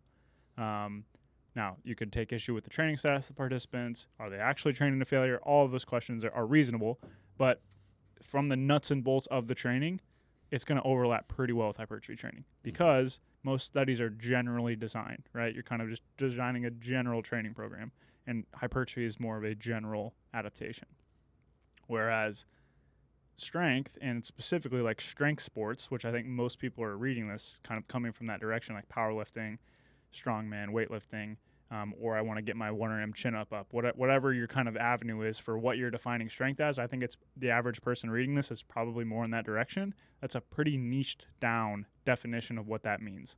And so things like the average training load utilized, there's no singles at 8 in this this data set. That concept doesn't exist. And so I think it is very important to realize that. And so I view this more as what are the muscular / local neuromuscular effects that would influence kind of a powerlifting program that we can be aware of. And then our practical line of things in terms of practical interpretation will obviously utilize this, but it just needs to be more heavily colored with experience because there is few and far between studies that utilize training that looks like that. Now, I will say, the good Dr. Pack has done some really good stuff that I think kind of helps us put together some pieces here and kind of look at a second verification of kind of the main principles that come from both our volume and our frequency meta that I think makes sense. And so it does kind of translate a little bit there to me, but I am always hesitant to use the strength data in particular as a really, really strong emphatic statement to say, hey, go run with this into your next meet kind of thing. I think there's another layer of interpretation that needs to happen there, whereas hypertrophy, I think, is a little bit more directly transferable. Yeah. We talked about in the hypertrophy podcast why we're hesitant to like give exact numerical recommendations, which we stand by. But I think that it applies even more so here for strength. Basically, any limitation of the hypertrophy training, like, for example, not training multiple movements. You probably are training more muscle groups in strength studies on average. You're going to test strength on multiple exercises, but I think the same thing kind of applies. Yeah. You're not doing a squat, bench, and deadlift in any of these studies that we're including. And then, again, basically... You're not doing squat, bench, and deadlift concurrently. Concurrently, yeah. Exactly. It's just pretty much there's all those limitations. There might have been like right? one or two. Yeah, exactly. But you know what I mean? Like the general study here. Yeah. Yeah, and deadlift just isn't studied all that much. Very little. Yeah. Very little. Free the deadlift. I'm sure we'll get into this more with the interpretation. I still think it's a great way to look at, like you said, the neuromuscular response to lower versus higher frequency. And to be clear, it could be perfectly generalizable. I don't know. It's just my personal experience, and then also just thinking about that more from a rationalistic perspective on like, okay, what's the overlap here and how well would I expect this to generalize? In my gut, the hypertrophy data seems to overlap pretty strongly with my intuition for the most part, like the ones that we've done. Whereas this one, I am a little bit more hesitant on terms of like, okay, here's what I expect the training and the people that are applying this to look like. Here's what it was in the studies. I think there's a bigger barrier there. Again, doesn't mean it's useless by any means. I just think there's an additional layer of practical interpretations that would make me quadruple down on the fact that the exact numbers that come from this is not the important component of it. Yeah. It's the directional effects that we basically always talk about. Kind of double down on the limitations and the fact that the goal is to understand the best estimation of the nature of the dose response between the independent variable, in this case frequency, and the dependent variable, in this case strength. Yep. Okay, so let's move on to what we found, the good stuff. So if we go to the next image here, beautiful, we can see kind of the first step here of this analysis, which is, as I mentioned before, we quantified frequency using just direct training, the fractional method, which kind of weights indirect training as half of an exposure, or frequency counted in the total method. So anytime you train the contributing muscle or muscles, it counts, right, in terms of an exposure. So step one here is saying, we don't know which one is best. We could guess. We could tell you what we think as coaches, but you kind of need to prove that in research, if you will. And our intuition was right here in the case of strength. So you can ignore the one on the left. That is for hypertrophy. But the grid on the right labeled panel B, you can see, basically you can think of them as like scores comparing the numerator to the denominator. So if you let's look at that really dark circle, really dark square, I should say, with the number 54.8. So on the top, you have the numerator, and in this case, it is the fractional quantification method. And on the left-hand side, you have the denominator, which is the direct quantification method. And if you do numerator over denominator, you get 54.84. And if you look at the key at the bottom, that would correspond with very strong evidence in favor of the numerator. So let me just simplify that. The fractional quantification method for frequency was considerably better at describing the underlying data compared to the direct method. And then if you look up at the 31.27 number, that is comparing fractional to total, And that is not quite as strong, but still very strong evidence that the fractional method is better than the total method. So long story short here, the fractional method best describes the underlying data. Therefore, it is what we should use, at least in our analysis, and arguably going forward in future meta-analyses and future studies as well, in the sense that additional exposures count and contribute, even if they're not the exact exercise trained, but they don't count to the same degree as if you were to do another exposure of the exercise trained. That's not really a prescriptive claim I'm making there. It's more of a, hey, in order to look at the dose-response relationship the best we can, we need to make sure our independent variable is quantified the best we can. So therefore, going forward, we're going to focus on the fractional quantification method. Fair to say? Fair to say. Cool. Then if we go to the next plot, and you look at the right-hand side, because the left-hand side is hypertrophy, so we'll focus on strength for now. Long story short, this is a way to get an idea of what is the best number to use in terms of the fraction to use for indirect training. So again, to use our example of squat and leg press, if I just train leg press on one day, should that be counted as half of an exposure like we used in the fractional method, or should it be something else? And this indicates that about half is reasonable, and that's what we used.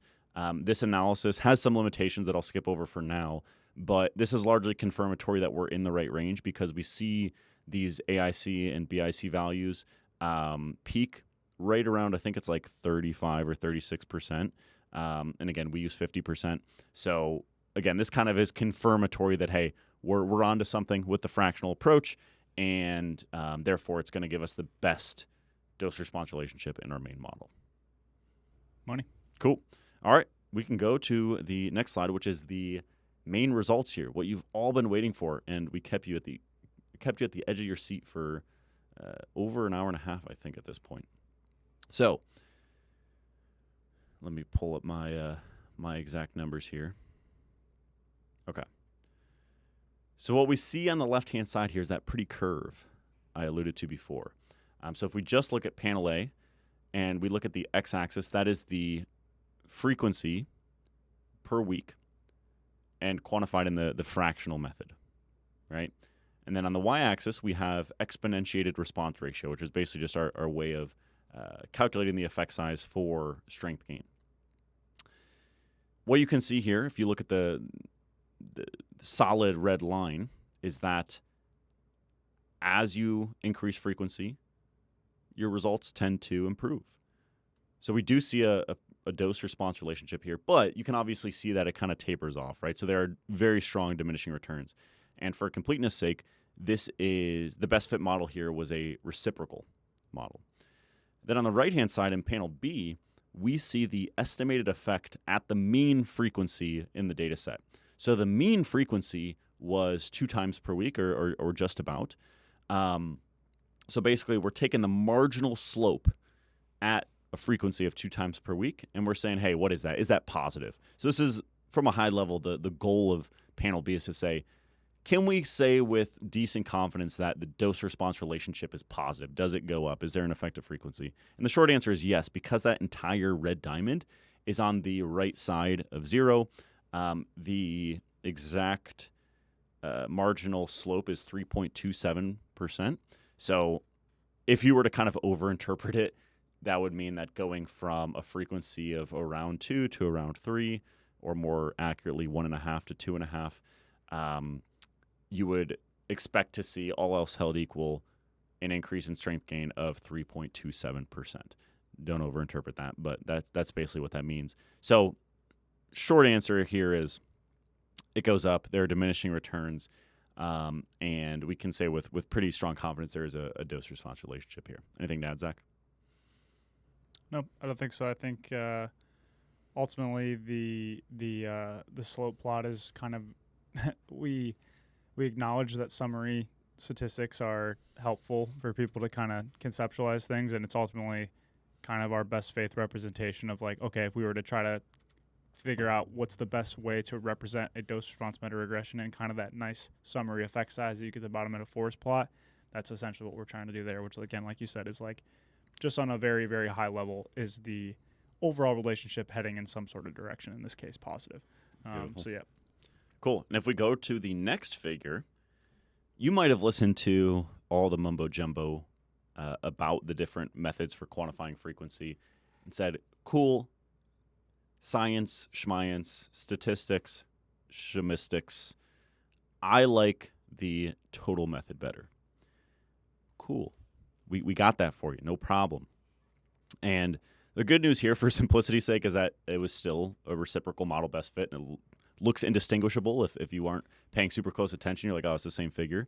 Yeah, I couldn't figure out which one was which. Yeah, exactly. So, and then same idea if you're like, hey, I don't really care I don't like the fractional or the total. I like direct. Boom. Very similar. The slope is a little bit smaller.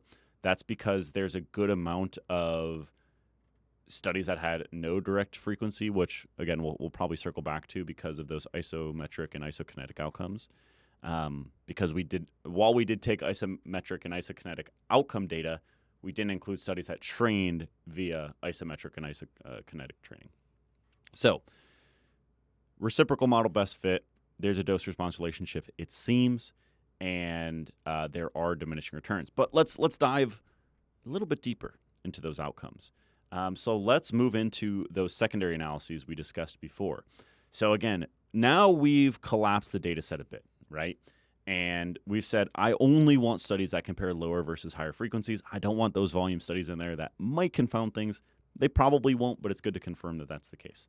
So if we look at the top right panel where you kind of see those individual dots kind of in a vertical orientation, those are basically the individual effects from any, I think it would be would that be on the study level or the effect level, Zach?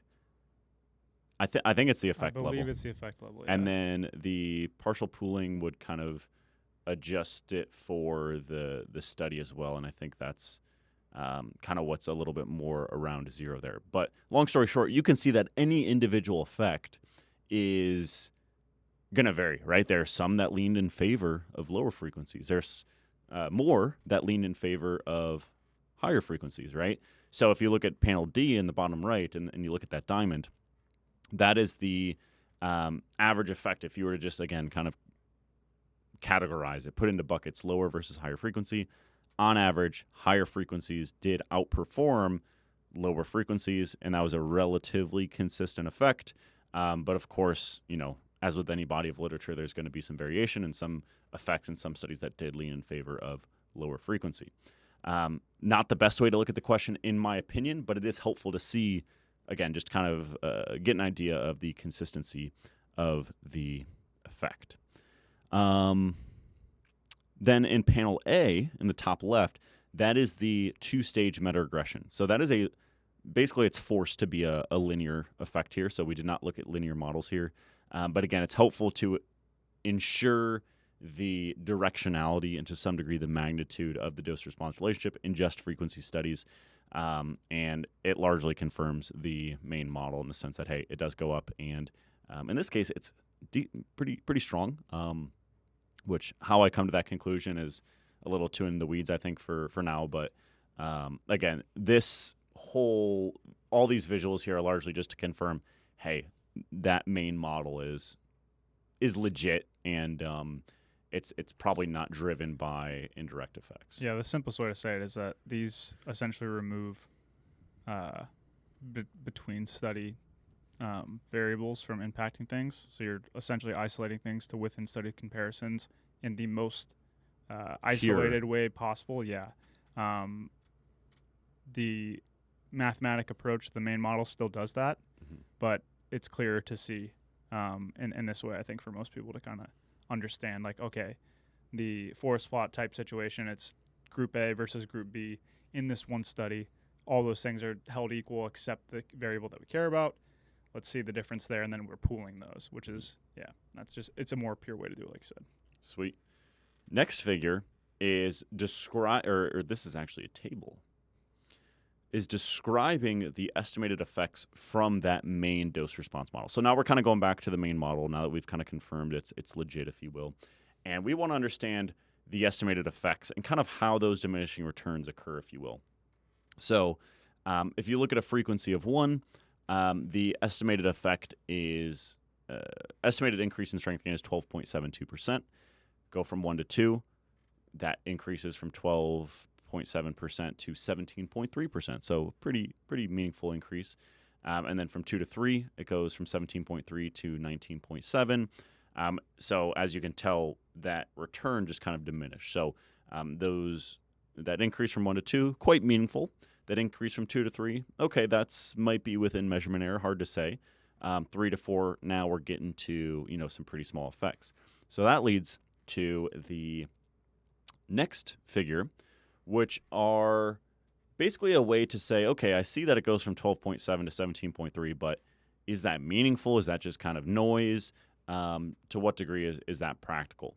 And on the left-hand side here, you have 2 different frequencies, right? So if we look at the first row, it is a higher frequency versus a lower frequency. So 2 versus 1 in terms of frequency. And then I will draw your attention all the way over to the column on the right-hand side, which is labeled P.SDES, which stands for the probability that difference is greater than the smallest detectable effect size. So the smallest detectable effect size has been covered in our first episode discussing the effects of volume on hypertrophy. But you can just think of it as, hey, if we were to factor in all the noise that goes into strength research, we don't just want to see a numerical difference and assume that it's always better, right? So in this case, there is a 61.85% probability that the estimated effect at a frequency of 1 time per week is greater than the effect at 2 times per week. So if you want to, you can look at this figure, kind of look at all those comparisons. The way that I interpret this is as you go from 1 to 2, it seems decently meaningful. As you go from 2 to 3, it's hard to make the case that change in isolation is going to be a big effect. So again, it just kind of underscores and emphasizes the diminishing returns here, right? So while it does look relatively strong at first glance in terms of that dose-response relationship between frequency and strength, the strongest effect really is from going from 1 to 2 times per week. Beyond that, from 2 to 3, okay, maybe practically meaningful for some people, but I can't, with my scientist hat on, say, yes, this is, very much a consistent effect that I would expect to play out if we had a million more studies. Is your interpretation pretty similar?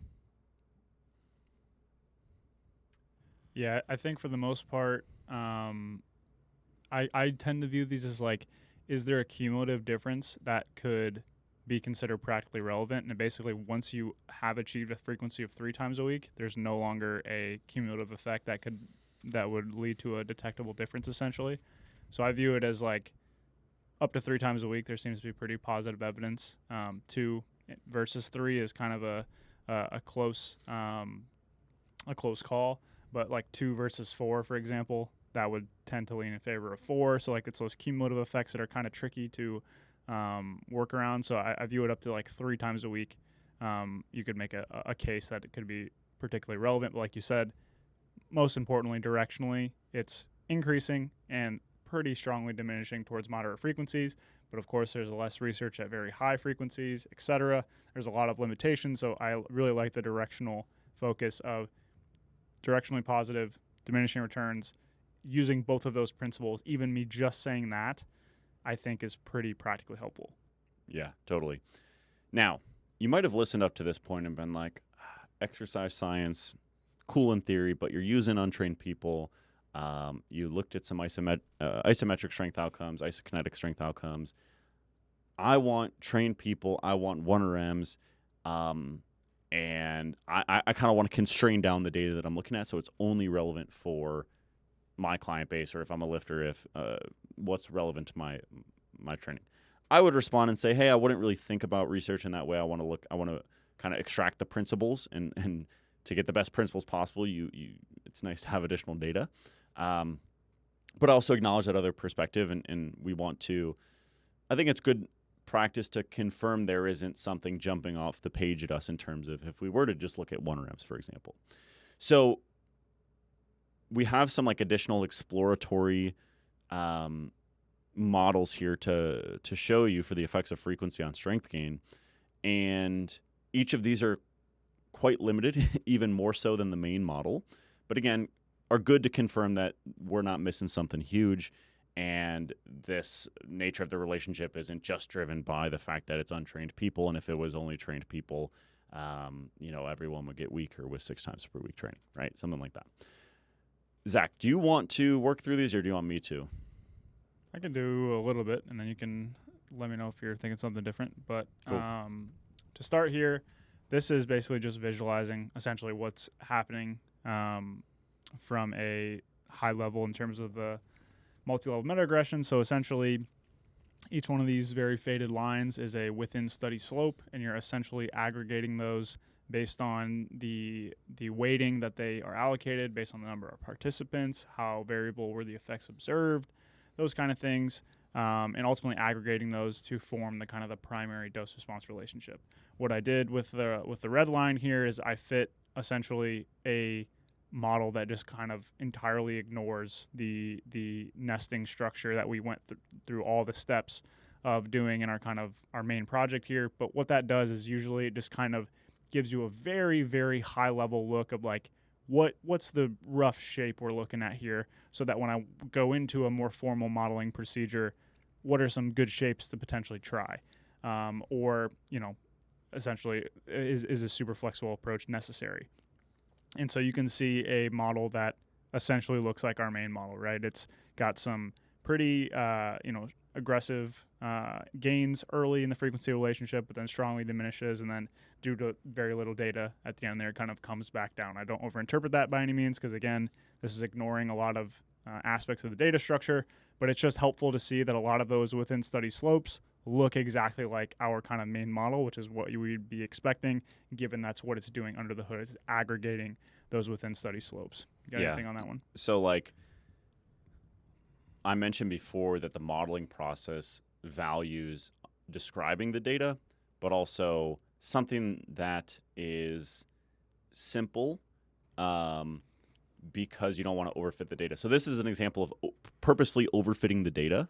Would that be fair to say? I think so. Not necessarily. Overfitting the data would be, as you described before, it would be basically going through every single little data point, and the line would look like a massive zigzag W, where it's essentially going through every single point. But you're absolutely right. The goal of this is not necessarily to exactly map the studies. That's not what we're trying to do. We're trying to say, okay, we believe there's an underlying effect kind of up in the clouds that we're trying to know about, that we're trying to use the data that we have to approximate, that we believe follows some structure. The issue is if you overfit your data that you have really, really well, that's not going to generalize to new data very well, because you're essentially calling your sample this theoretical thing in the clouds that we're trying to approximate. So that's why you don't want to overfit. But this is, I would say, not doing that entirely, because the way that it fits that kind of squiggly curve is a balance still between complexity and simplicity. So it's more flexible in the sense that it is just treating all the data points the same than kind of a formal modeling approach, but isn't like infinitely flexible, if that makes sense, but very flexible. Yeah. So the main model is more representative of something that's more likely to occur in physiology based on the underlying data. But this is a good exercise, I think, in recognizing just the possibilities if we get more data where there is not a ton of data right now, specifically at high frequencies. So in addition to us saying, hey, the strongest effect is going from 1 to 2 times per week, maybe there's something practically meaningful from 2 to 3 times per week. Hard to say. Beyond that, the effects are small. I would take that last part, beyond that, the effects are small, with a grain of salt, because we just don't have a ton of data there. I mean, if you stick the Norwegian frequency project in there, because those are pretty not super well explored. We would basically get a slope here from a frequency of 3 to 6, That's and if you just visually yeah. look at it, it's there's not a ton of slopes there. Exactly. So it's just there's limitations there in terms of the amount of data that we have in the high frequency department that limits things a good bit. Yeah, totally. Okay, next one we can move to is isotonic only training. So this would be, or I should say isotonic outcomes only. So isotonic training just means a constant resistance, right? So this is your normal lifting at a Gold's Gym or your powerlifting gym or wherever you lift. And if you start the set on bench press with 100 pounds, you finish the set on bench press with 100 pounds. So this would remove isometric and isokinetic strength outcomes. And again, this largely confirms the main model. So the nature of the dose response that we described in the main model does not seem to be unduly biased by the fact that we had some less specific strength outcomes. Would you tend to agree? Yeah, 100%. Cool. Next one is just 1 rep max only. So this is taking all of the outcomes on the last, with the last figure. We looked at just isotonic training, so basically 1 to 10 RM strength outcomes. Now we're collapsing it even more to just 1 RM outcomes. And again, we can generally see it's similar. Not a whole lot of changes going on. So on the front end for the data collection, we kind of debated, is it even worth extracting isometric and isokinetic outcomes? People really care about 1 RM. We all obviously ended up extracting everything. But we need to confirm that, hey, this does indeed apply to powerlifting training because 1 RM is what you do on the platform. So that is good news, and it kind of worked out well in the sense that we have a better powered analysis that confirms the 1 RM only outcomes. That's kind of the way that I view it. Okay. Zach, you want to take the next one on training status? Sure. Sweet. So like Josh said, same exact kind of concept here. We took the kind of main overarching model, injected a ability to kind of separate the effects of trained and untrained individuals to kind of take a look at here. And you can see there's a little bit of diminished effects here for trained individuals, though this again comes back to some of the limitations that are associated with these kind of things. If you look at the effects at 0 frequency per week, you can see that in the untrained graph, there is a lot of those. And in the trained graph, there are none of those because all non-training control groups are by definition untrained. So it's one of those things that conceptually helpful to know that, maybe the returns that we're getting early on are maybe a little bit more aggressive for the untrained folks. But another issue is where the frequencies are being explored in the different 2 types of groups as well. I think there is, a little bit more data at the lower end of the frequency pool, which is going to, again, kind of over-index the early parts of the frequency curve that makes it look a little bit more steep. So again, the point here is that while the curves are a little bit different, I think you could look at those and say, maybe it's a little bit stronger for untrained individuals. I don't view that as like something that fundamentally changes the interpretation because of the 17 layers of things that kind of go into that. You're starting lower and you're also finishing higher because you're starting lower because you're anchored to those non-training controls. And also untrained folks are just going to see greater strength gains. So you're getting to a higher peak. So that kind of makes it look like the effect for frequency is stronger for untrained folks. I view that and I'm like, oh, it's the same thing. It's just a result of trained people not getting quite as strong as we'd expect because, gains and that's why in our main models we're controlling for what's called the intercept of trained and untrained individuals, where you're basically just accounting for that vertical offset in the amount of strength gains that you would expect, but not necessarily expecting an interaction to occur. And also look at the y-axis here, right?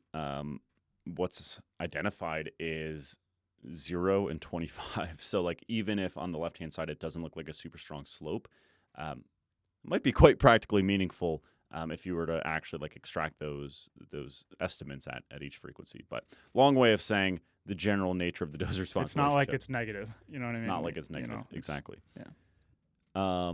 Okay. Next, we have upper and lower body training. So if we circle back to the Gurgic meta-analysis and also the Knuckles in-house meta-analysis at Stronger by Science, I think both of those, I know the Knuckles one did, I think the Gurgic one as well, saw stronger effects for higher frequency with upper body strength outcomes. And I think that like kind of passes the sniff test for a lot of folks, right? You're probably going to recover in terms of upper body musculature a little bit faster than lower body musculature for whatever reason. So therefore, you might benefit from higher frequencies. So I wanted to take a peek and see, like, hey, is there anything clear going on? We didn't really see that. Granted, did we spend, a whole week trying to make sure we accounted for all the confounders like we did for the main model? No. But it was worth taking a peek, and they were pretty similar. So I wouldn't say these disagree with like the knuckles or the Gurgic one, but it's consistent at least between the upper and lower outcomes. The biggest thing I always come back to in like comparing across papers or analyses here is just like fundamentally it's just a completely different data set. Yeah. And that matters so much when you're doing this type of stuff. So I think that's like the biggest thing that comes to mind for me. We have more data. It's been longer since those have been published, and importantly, like research has just gotten more popular in that time too. So I think some of those aspects of things just kind of fundamentally change the equation you're working with. I remember when we saw the main outcomes for frequency, and I'm kind of jumping the gun here because we're going to talk about the effects of volume on strength gain in another episode. But I mean, the short answer is the relationship was stronger for frequency compared to volume, which was a little bit surprising based on previous analyses and just the state of the literature, like we talked about at the beginning of the show. And I remember you asking me, you're like why have recent meta-analyses not really picked this up? And I was like, dude, I don't even know where to start. Everything is different. We have more data, like you said, because it's just been more time, and also we had a slightly wider inclusion criteria. We did a different quantification method, or quantification methods, plural. We looked at nonlinear functional forms. And those, one of those in isolation could change outcomes, let alone all of them all together. So that's just an example of why we might not find the exact same moderating effect of upper versus lower outcomes compared to previous meta-analyses. And also there's just a ton of limitations to moderators in the first place. Anything to add there? Not at all. Cool. There is one more, if you want to let that one rip, because I know this is one that you're particularly interested in. If not, I can do it. Yeah. Just wanted to take a look quickly at the impact of rep range / load, because I just think that is the biggest thing that comes to mind in terms of what doesn't seem to map to the way people would train that are ultimately going to apply these results. Is that the average repetition range was around 9, and I think that standard deviation was relatively low compared to the rest of the training variables. Mm-hmm. And just on a very basic level here, the slope for lower repetition ranges is probably a little bit higher for frequency than higher repetition ranges, but due to limitations of moderators and a ton of other, just taking a quick look at this and not, like you said, spending the same amount of time that it would be required to essentially do this effectively. Again, just to rehash this, similar to the rest interval situation that we've had for hypertrophy, in order to look at this question directly, you would need a study that has different frequencies, but then also within those different frequency buckets, training with a different average training load. That would be the way to directly answer this question, to have a within study slope to actually aggregate. And when that is the vast minority, or if you don't have any of those at all, you're really kind of shooting in the dark in terms of effects. Now, when you have a ton of data, you can be pretty confident in that. And in terms of, I'm talking like big data. That's when you can start getting some of those questions answered, even if you don't have within study relationships.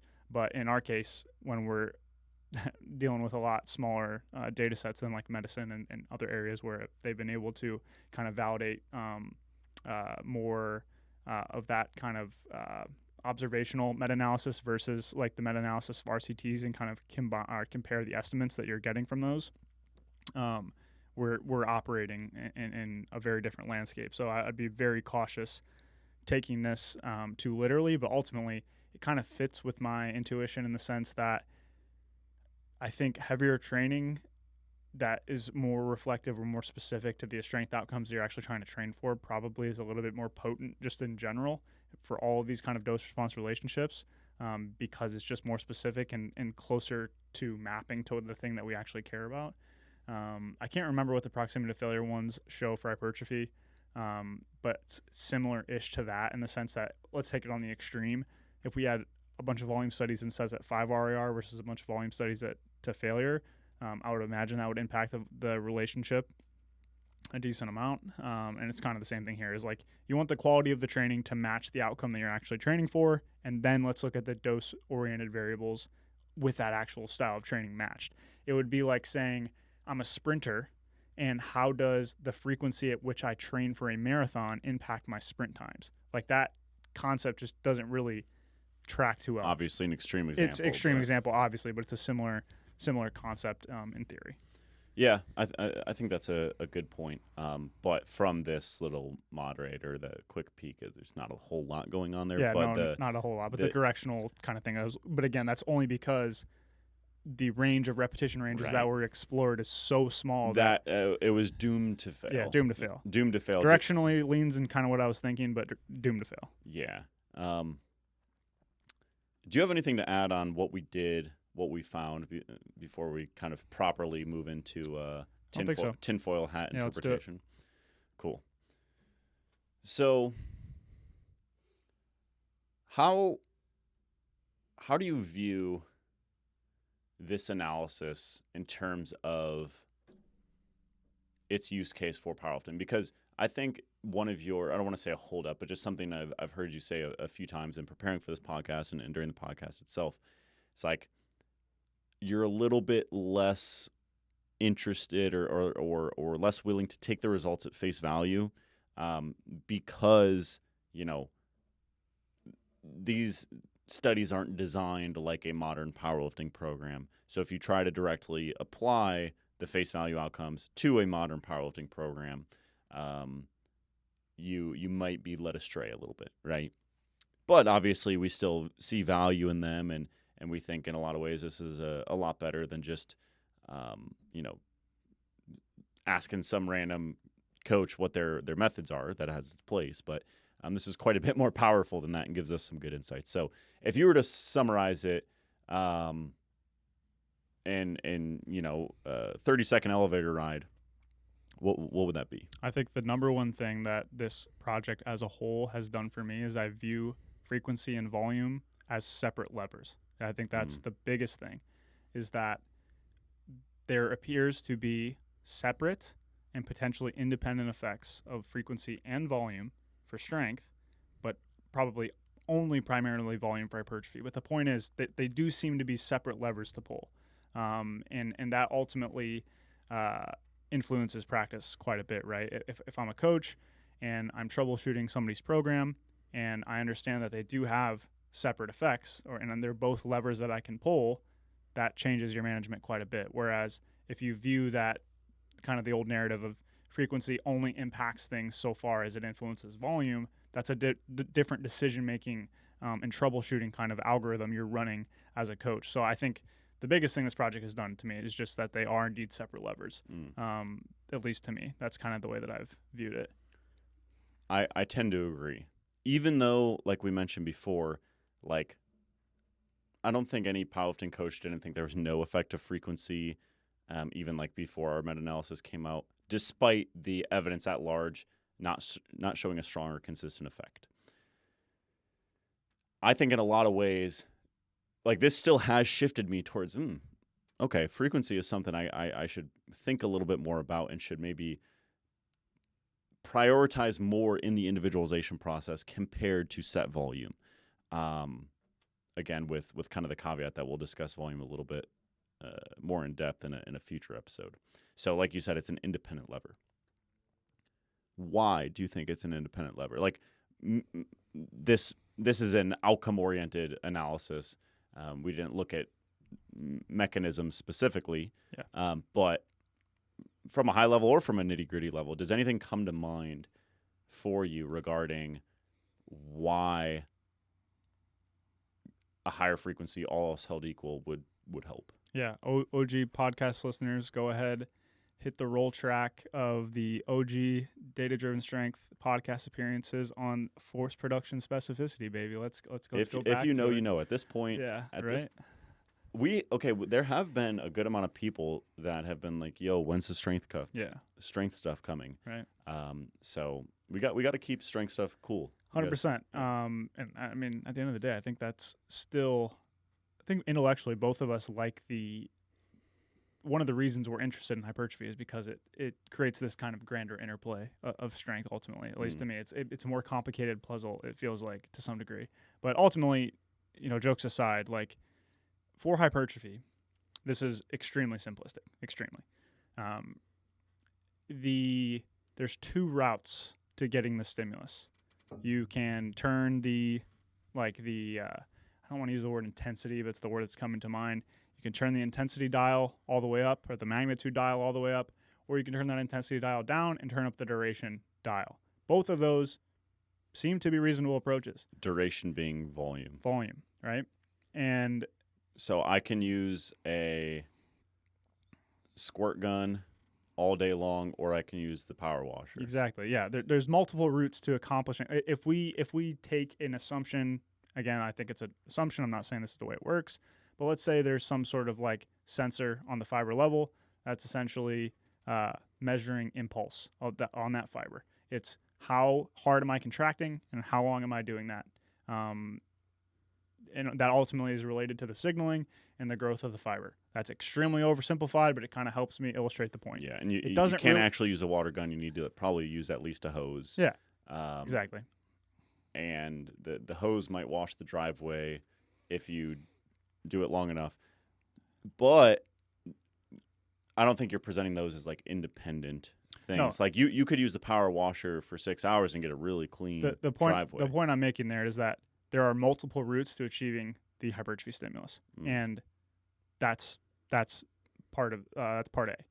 Part B with strength is that I think that ultimately what you're trying to do is achieve maximal levels of force output. Is essentially what you're trying to do, and certain training variables allow you to do that more frequently, and other ones kind of take away from it. With frequency, if I'm increasing frequency at the same volume, I'm essentially decreasing the intra-session fatigue that I'm accumulating and making the overall amount of work that I'm performing with near maximal force outputs increasing. Put in non-scientific language, if you increase frequency at a given volume, your performance over that volume probably is going to improve, which in my brain, from a mechanistic perspective, is increasing kind of the average force output you're doing. And so that's that part of it.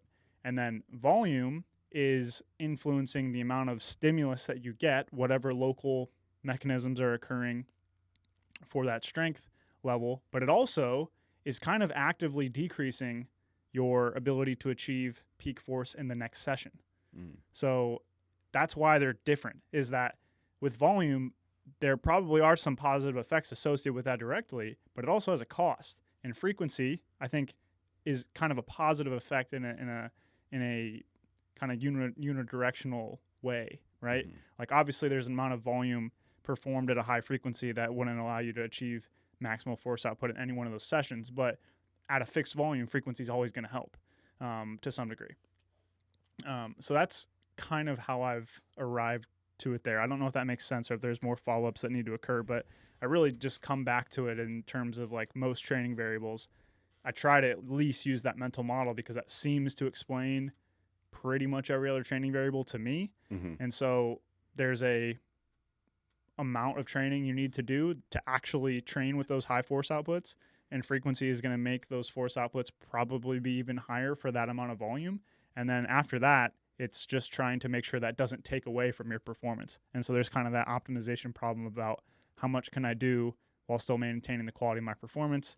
And then again, from a practical perspective, I think about this predominantly on the strength expression part of the program. Yeah. Not necessarily the strength development, the long-term aspect of the program. Like there's a lot of those kind of things that are challenging, but then you could also ask the question, why are you informing the strength expression, strength kind of peaking part of the equation with studies that used 9 RMs for 1 RM outcomes. And I think that's a reasonable critique.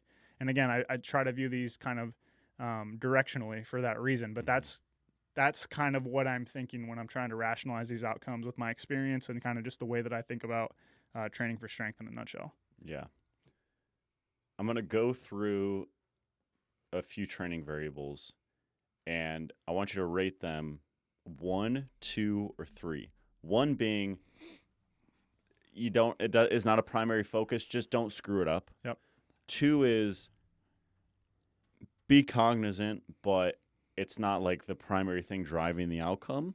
But like really don't mess that one up.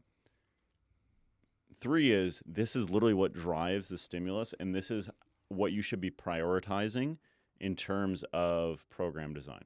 Okay. Rest periods. For strength? For strength. 2. Rest periods is a 2. Proximity to failure. 2.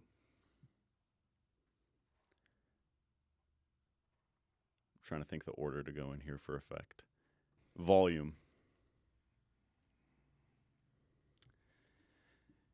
What context? Are we talking about just peaking kind of situation? You can give 2 answers. Like one for long-term development and one for short-term strength expression. For short-term strength expression, I'm going 2. For long-term, my bias would be like 2.5, maybe 3. Long-term development. Yeah. Okay. Exercise specificity of exercise selection. I thought about this one. I care about squat 1 RM strength. Yeah. How important is it that I train squats versus other squatting patterns versus other just movements that train? So it's kind of like the specificity continuum of exercise selection. How important is it to be more specific? Yeah, I'll say 2, but honestly, I think I'm more of a variability is probably okay kind of guy. Give me an example of variability that's okay. Because there's a spectrum, right? Yeah. You could go squat or pause squat. Yeah. You could go bench or close grip bench. But how about pec flies? I think basic, no, I don't think that. Like, to me, ultimately what you're trying to do is train the neuromuscular quality, essentially. Mm-hmm. And I think as long as the exercise achieves that, there's probably a place for it. So, like, do I think every single slot needs to be the competition movement? No. Do I think there can be pretty wide bounds on things, even if it's not totally mapping to specificity? Yeah. I think accommodating resistance has a place. I think very partial range of motion lifts have a place. I think overload stuff has a place. Like, I honestly think all that stuff can be effective for kind of a variety of reasons that kind of fit in my mental model of strength. Now, chest fly, I don't think you're trained, like, you probably can't do a 1 RM, like, true force output in your muscles that are contributing to that movement due to the instability, due to the implement, due to the loadability. Like, there's just limitations associated with the exercise that don't allow you to do that. But I would say my net's probably wider than most people. How about like the chest fly? So moving away from specificity in terms of exercise selection from a larger time scale. Larger time scale. Oh, that one's tough. That one's really tough. So you're saying specificity of exercise selection is a 2 in the short term, or did you say 3? Yeah, I said 2. 2's kind of a cop-out answer. You should have given me hot or cold kind of deal. I think 2 because I think as long as you're training the neuromuscular quality, I think, and getting some exposure in the short term. Yeah, and getting some exposure. Long term, I think.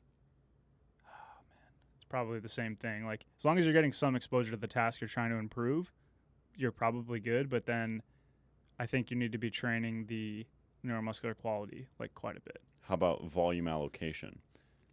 So volume allocation for the listener, while Zach comes up with his answer, is how much of your volume is on the specific movement that you care about. So for powerlifting, squat, bench, deadlift, we can also include very close variations like a tempo squat or a pause squat or whatever, versus movements that are clearly targeted for muscular development. So something like a pec fly or a deficit push-up or a chest press or an RDL. I might go 2.5 on that one. I kind of think that's probably one of the under thought on variables, I would say, just because I do think both directions of that probably have pretty meaningful short-term effects that can stack up over the long term. Mm-hmm. Yeah, I'll say 2.5 on that one maybe. In the short term and the long term? Yeah. Okay. But in opposite directions, kind of. How about periodization? This is like an impossible one. Let's just say it's like good periodization. So more so biasing. And this would have to be a long-term only question. I would say I'm pretty firmly in the camp of, if you're taking textbook definitions of periodization, I'm pretty firmly in the camp of concurrent periodization in the sense that you're essentially trying to target all qualities all the time that are relevant for your activity. So it's not concurrent in like a global sense. Like I'm not necessarily worried about the maximal aerobic capacity of a powerlifter, but insofar as the quality impacts that sport in some way, training those pretty much all the time. So in that case, periodization is like meh. But if you're talking about the exact proportions of those things over time, I would say that's maybe underrated, personally. So 1, 2, or 3. Oh man, we should have done a tier list. Yeah. S, A, B, D. Yeah, maybe we could revisit this idea. I kind of like thinking through it this way. So periodization, I would say short to moderate term probably doesn't matter all that much, like 1.5. Long term, underrated, so I'd probably go like 2.5. 2.5. Yeah. So you're taking the 3-point scale and just turning it into 5. Super exactly. cool. Yeah. Okay. Load. 3. 3? Yeah. In the short term? Yeah. How about in the long term? The difficult thing with that one is I think that's probably the biggest pitfall of typical block periodization, and the reason people got away from that is that they weren't able to use the fancy periodization word, transmute their adaptations. I thought it's transmutate. Transmutate, yeah. Yeah, transmute's not a word. I'm sure it's a word. Yeah. Transmutate. They weren't able to transmutate their adaptations from the lower load blocks into momentum, into their kind of their strength oriented phases, because you were just so foreign to the concept of those adaptations. So in the long run, I think people kind of get that now though. So maybe I'll go 2 for long run. Transmute is definitely correct. Nice. Yeah, you were right. Wait, why is transmutation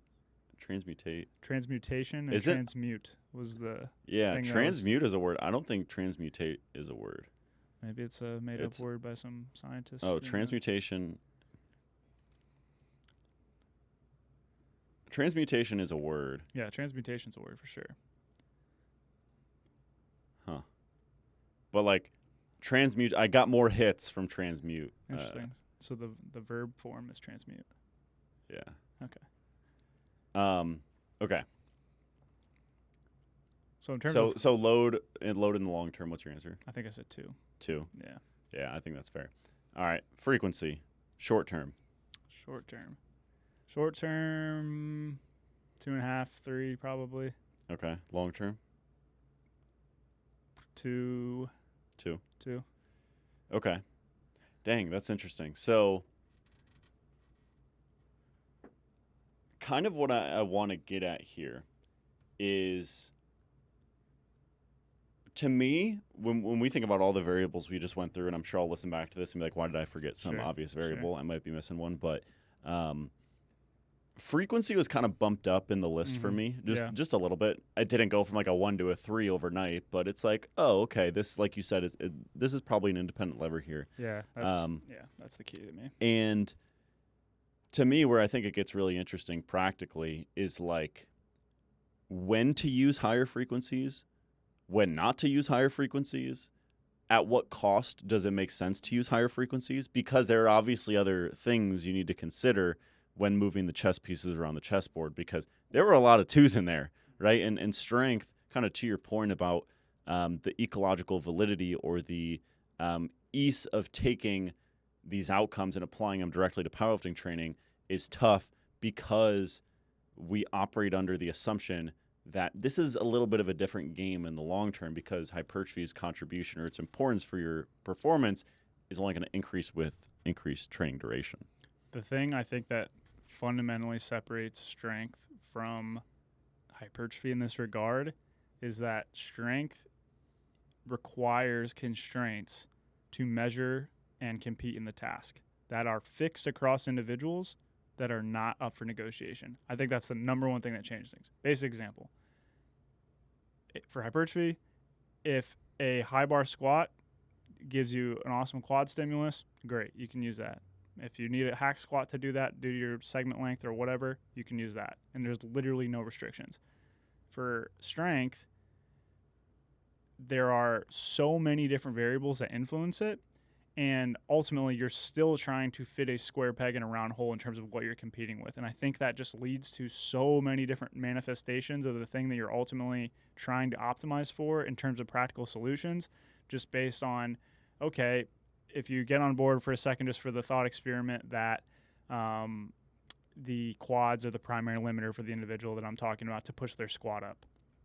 But their squat doesn't really train their quads super well when they use heavy loads, let's say. Then some of these other variables that we're talking about, like maybe the frequency of squatting isn't going to help them in the long run. But the volume allocation maybe is really, really important to push it towards some of these other exercises. Like the fact that it's a constrained task that is the same across people who vary in, pretty fundamentally different ways, and particularly with respect to biomechanics, I think is what makes strength.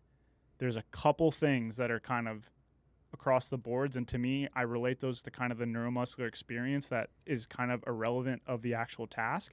But when you apply that maximal strength assessment into a task, now everything else needs to change to account for that. The fatigue associated with a set of squats based on your segment length is probably going to be way different. How much carryover is there between your squat and your deadlift? How are you performing those tasks to where the predominant limiter is in terms of the muscle group, and how does that interface on the rest of your training? Like, there's so many little things like this that are kind of impossible to contextualize that make the way that those other variables that don't really map to just like the neuromuscular task that you're trying to perform, I think that's what makes it considerably messier, if that makes sense. I don't know if that even addresses what you were just saying, but that came to my mind. No, I think it makes a lot of sense. And that's kind of why, like you said, the hypertrophy stuff is interesting, because I recall you kind of playing around with like a powerlifter's composite model for this project in terms of the dose response relationships of volume and frequency, because they do differ for hypertrophy and strength. But if you adopt the position that additional hypertrophy is going to contribute to additional strength, which we do, you kind of need to keep both in mind. And that's where I think just extracting the principles from the research we have. So again, yeah, you could say 2 to 3 times per week. That's the Goldilocks zone based on our meta-analysis. Whereas we would say consistent, identifiable effects of additional frequency with diminishing returns. That's the principle. And probably an independent lever, right? That's the principle. Now, how do we apply it given the other principles from the other variables? That's really all research can do. And if you try to take it one step further, that's where people just get frustrated with research and they're like, what's the point? Whereas to me, that's a huge finding in a lot of ways, that it isn't an independent lever. Whereas I think maybe in the past that wasn't really the viewpoint adopted by some. So I think what might be helpful, because this is such an art in a lot of ways, and that's why there is no evidence-based strength program. It's just, extracting those principles and trying to move the chess pieces around the chessboard, is when it would make sense to use higher frequencies and when it wouldn't. So our recommendation for volume and hypertrophy was that more is better with a smaller and smaller payoff until it starts working against you, right? So it acknowledges the diminishing returns, but it does acknowledge that more volume does tend to lead to more hypertrophy. But it also acknowledges the fact that these studies are short-term and they might not fully account for potential injury risk or unsustainability of high-volume training. Do you think that same concept, that more, in this case, more frequency is better for strength with a smaller and smaller payoff until it starts working against you? How do you feel about that recommendation for strength. So it's kind of the same recommendation we gave for volume and hypertrophy, but now for frequency and strength. I think the biggest thing that would change is like you'd have to adjust the terminology of smaller and smaller payoff to be slightly more aggressive. Would probably be where I would be, to a much smaller payoff, something to that extent, to just acknowledge that the diminishing returns. There is a plateau. Yeah, there seems to be a little bit more aggressive diminishing returns. But other than that, I think it makes sense. The biggest thing I struggle with is like the absolute numbers just simply don't reflect what, I've had some pretty good success with in practice in certain ways. So I think those numbers are even more kind of thrown out in my mind. And so I would even quadruple underline using the more principle-based kind of takeaway because of that. But in terms of, first and foremost, I agree with the way you said that, as long as the diminishing returns are maybe a little bit more emphasized, so much smaller and smaller payoff, given that the diminishing returns are a bit stronger and may even slightly plateau. From a practical perspective on when to adjust frequency, it's tougher there to me because of the fact that I think it could, like, I'm just trying to compare it to hypertrophy. There really is, if you accept that a set can be considerably lower in performance and still benefit hypertrophy, I think there isn't too much of a downside as long as you're not getting hurt, right? In concept. I'm not saying that go do 100 sets, but just in concept. For strength, the issue in my brain is that, again, I always try to think about, okay, what is the way I can achieve this kind of maximal force output expression? And if you're doing things too frequently, that theoretically could harm it. So that does kind of create this weird Goldilocks zone that you would be expecting from a practical perspective. If I bench 5 days a week and I organize that in some way, and that allows me to get in the most frequency, but also the highest average quality of work, great. But if I go to 6, maybe the average quality of work dips down even though I have a higher frequency. And so it started working against you. Exactly. And it's just what working against you means in the strength context, I think, is slightly different because before, for hypertrophy, it was more practical things. Exactly. And this is, I do think, somewhat stimulus related. And I would expect if we had infinite data, there might be an inverted U-ish for strength. If we had a lot of high frequency data. Strong people. Like, I guess to me, like, dude, in the deadlift, you would like 6 times per week deadlift training. Right, exactly. Well, you just get a lot of dropouts, and then you'd have to. But it's also dependent on the loads you're using, right? Like, but I guess the point I'm saying is, like, whatever population we're studying and whatever training parameters that we're studying, I would imagine if you had a bunch of high frequency research, at some point it probably is going to be inhibiting you in some way, and the specificity that you're able to achieve throughout the week, both from a recovery standpoint of tolerating like a protocol that is highly specific, so doing singles or whatever, that is being impacted, but also like your absolute performance, which we haven't really done a podcast on just like going over that concept, but I think that is very underrated for strength in terms of can I cut you off, or you got a good starting point or a good stopping point?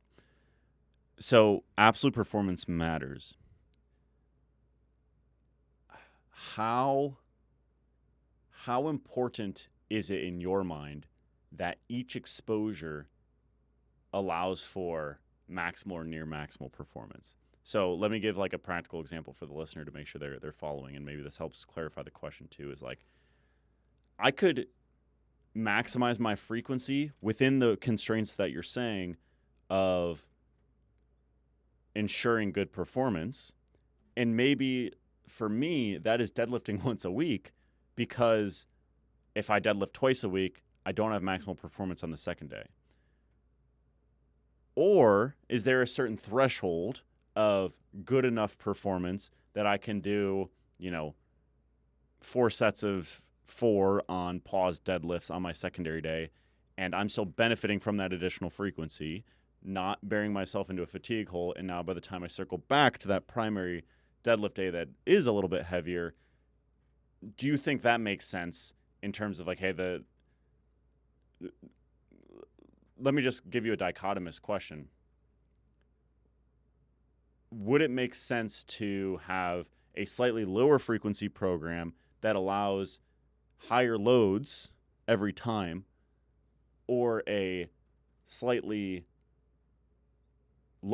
higher frequency program that doesn't allow for quite as heavy loads every single time? Does that make sense? Yeah, I'll answer the question directly. Load versus frequency to some degree. I think load matters. So I would answer that question. If I had to choose out of those two options, I would pick the option that does allow you to achieve a peak load some of the time. Some of the time? Yeah, because so this is the second part. So I don't think that, so very clearly to me, particularly from our analysis based on fractional being the best method, there are positive effects of frequency that go outside of the exact exercise you're training, and that probably also generalizes a little bit to the maximal absolute performance. I think there are probably benefits to that, even if that's not the case, which I think is self-evident. Not every single session a elite powerlifter is in perfect recovery most of the time. I think that's self-evident. So I definitely think there is, benefits to frequency, even if you're not in a perfectly recovered state. So just to make that crystal clear, there's a program 2 times a week where both of those sessions I'm perfectly recovered and I can perform maximally for whatever I can do on that day, versus 3 times a week where one of those sessions I'm not perfectly recovered, but I'm pretty recovered. And so the stipulation in my mind is that I do think there is a unique training effect to actually achieving maximal performance some of the time. I don't know why that is the case. This is honestly just my opinion at this point, but I do believe that.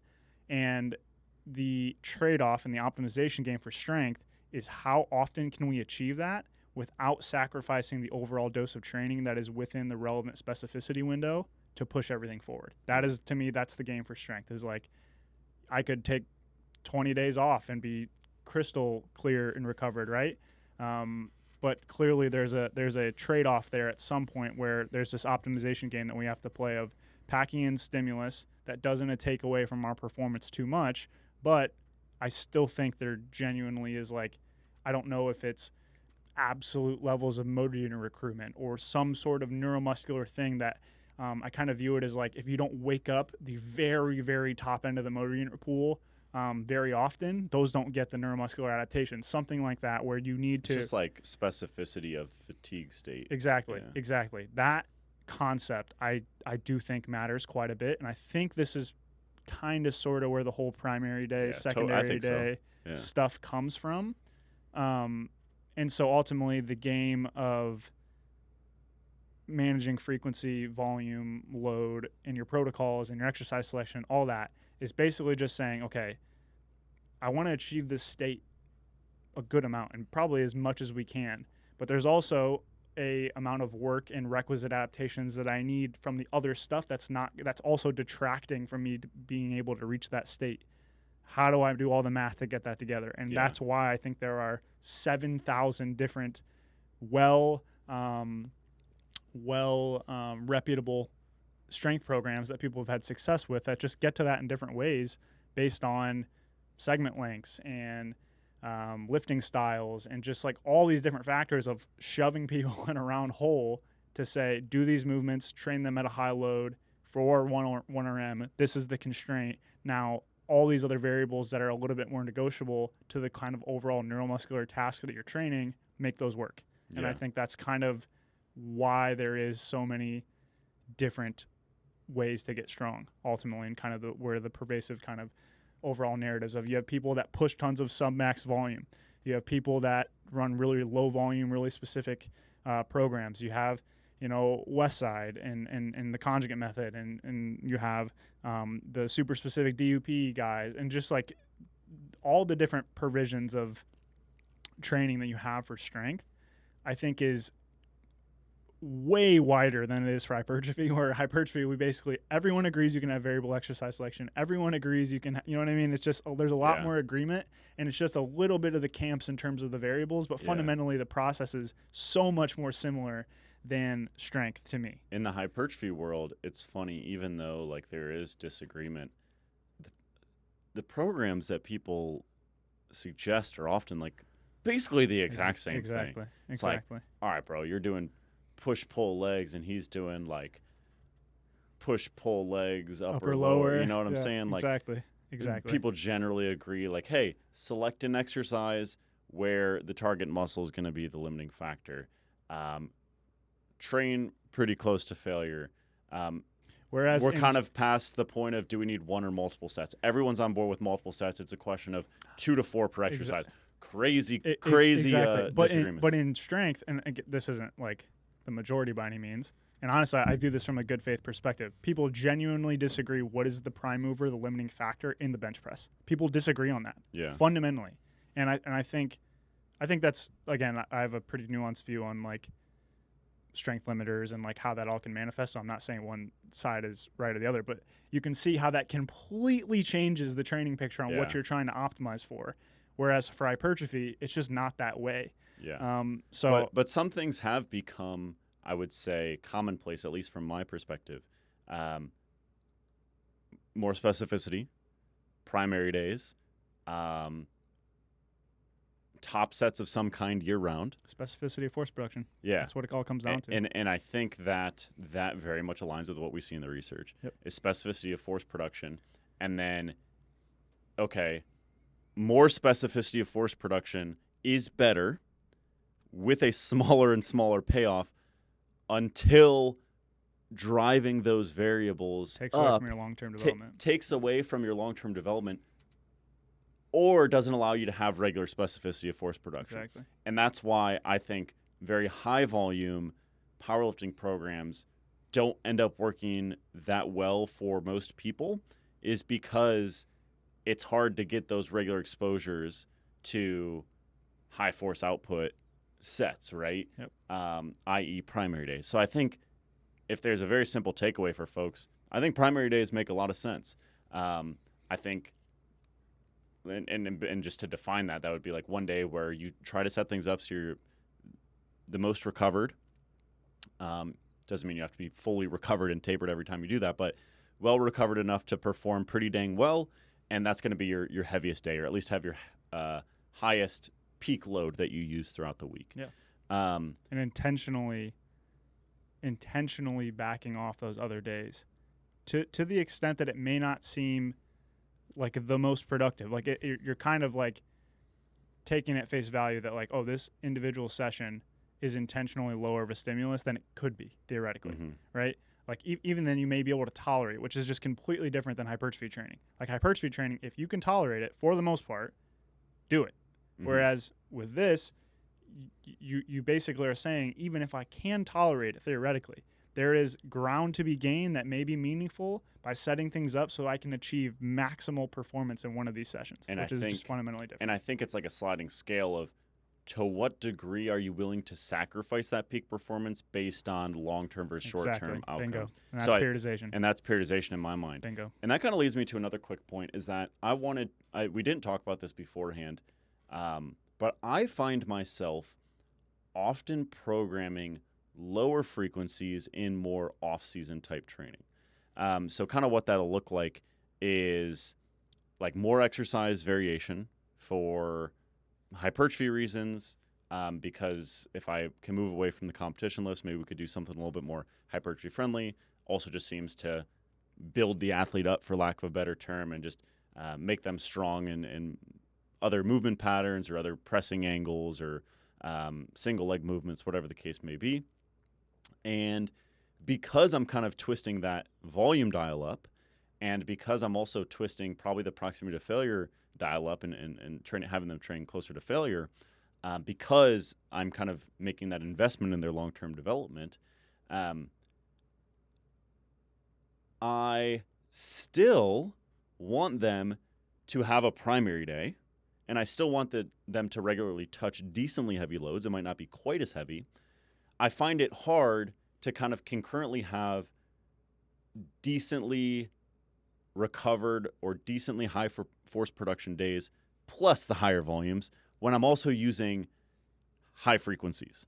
So that's why I might have someone that benches 4 times a week in more strength focused blocks or when they're peaking, but pull them back to 3 times per week or just 3 times per week of pressing training in general, maybe even 2 times per week for a little bit, because I actually find that a little bit more hypertrophy friendly. Does that thinking check out to you, and do you find yourself ever doing the same? 100%. It's hilarious. We haven't talked about this, but I've started to do that too. The predominant thing for me is just viewing things more so from this principle-based perspective rather than I need to nail this person's optimal frequency or they're going to detrain and they're going to get weaker and or they're not going to progress. Viewing things more from a much higher level principle-based perspective just has given me a lot more freedom, I feel like, and I'm not nearly as scared to change things from what has worked. Yeah. And it just allows you to hone in on the thing you're actually trying to progress more. And I think the key there is just, again, having very clear outlines of what you expect, communicating that with the individual. Very clear example. One of my awesome clients right now is we just finished up a meet, going through a work capacity block. And that's, again, a topic for another episode. I think those are useful for a variety of reasons. But basically, the whole goal of it is to say, okay, the quality of this work is going to be like easy to moderately challenging. Let's just scale that up to improve how much work you're able to handle in a given block, and then increase that the qualities of that towards whatever adaptation we want to kind of go towards later down the line. And to do that, we kind of generalize the program a little bit to kind of do similar to what you're saying, is, you know, reducing the frequency of variations that are, you know, seen as kind of strength exercises, and kind of push those more towards like belt squat and things like that kind of reduces that fractional frequency button a little bit to be more friendly to the thing that we're trying to do. And that'll change later down the line. And I would have never done that because he is coming off a very successful training. That worked. Exactly. Yeah. A very successful training cycle. And I never would have made those changes. He's got to bench 4 times a week. Exactly. Whereas it's like, bro, there's a reason almost all bodybuilders don't train chest 4 times a week. Yep. Because when you need to maximize hypertrophy, you're going to be doing some fatiguing stuff, and there's kind of that Goldilocks zone in terms of frequency from a practical perspective. And I think the key ultimately is just, like I said, once you have the expectations clear on what we're trying to do, then it comes, okay, this is what I expect to happen in your terms of your strength or your estimated 1RMs or whatever. But then also, what do we need to do to maintain whatever we want to maintain? And so I think viewing it that way, as opposed to, okay, what is the optimal frequency for this individual to make them progress? It's just like much more liberating. Like, okay, if I have somebody hit single at 7 once or twice a week on bench, even though they're a 4 times a week bencher, are they going to get dramatically weaker? Probably not. That's okay. Yeah. That's okay for whatever you're doing. And I think that's really what it comes down to, is like, okay, what are we trying to progress? Set up the training to do that. And then what qualities are we trying to maintain or marginally progress, like minimum effective dose kind of thing, and set the training up that way. And that can be substantially different phase to phase, and that's okay. Yeah. So I often find myself using the phrase, I'd be stoked if some PRs fall in our lap, but it's not the focus right now. So kind of to summarize what you just said is like, long-term development perspective, we have certain priorities and therefore certain variables to prioritize. Short-term strength development and strength expression, we have other priorities and other variables to focus on. It's a sliding scale, right? Just because you're 10 weeks out from a meet doesn't mean you don't need to maintain the muscle you've gained up to this point, and doesn't mean that additional hypertrophy isn't going to contribute at all. Same idea with when you're in the off-season mode, if you will, or improvement season mode, in which I don't want you to forget how to squat. I don't want you to not hit PRs in the off-season. So the way that I'll phrase it is in more developmental blocks, if you will, or off-season type blocks. Say, hey, we're doing triples, and I'm going to let you let it rip at the end of the block and see what's there. I would be stoked if some PRs fell in our lap, but we're not going to define the success of this training phase based on whether you hit a PR or not. And then it just kind of shifts a little bit, right? So it's like, hey, now we're in a strength block. I am going to define the success of the block based on your general performance. I'm not as worried about looking at potential physique changes or an overall performance composite of all of your pressing exercises that might give us some indication about hypertrophy.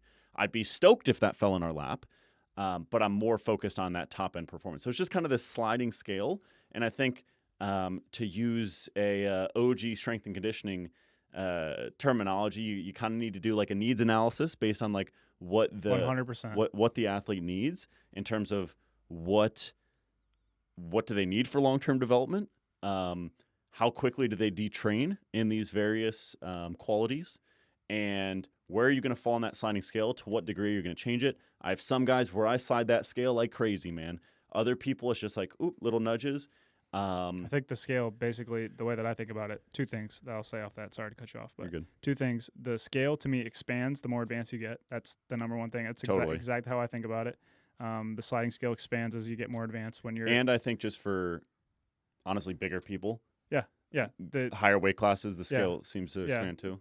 So the training that you're doing is probably hitting all the qualities necessary early on, and then over time that kind of expands where you might need to specialize to push the needle a little bit more, at least at a relative rate that you can notice. That's the biggest thing I always think about, is the time-oriented aspect of things.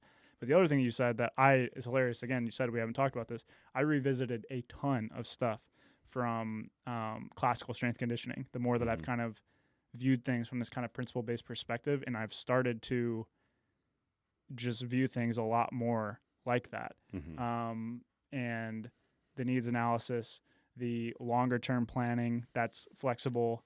4-year template in the description, so that you're ready for your next Olympics appearance. Yeah, a lot of that stuff I definitely used to poo-poo on, and nah, bro, got to see what they did last week, and I, obviously there's a middle ground. There's validity to both, but like I personally absolutely fell way too hard on the side of like immediate results are all that matters, and that's what's determining my training structure. And I still hold the position that you could set things up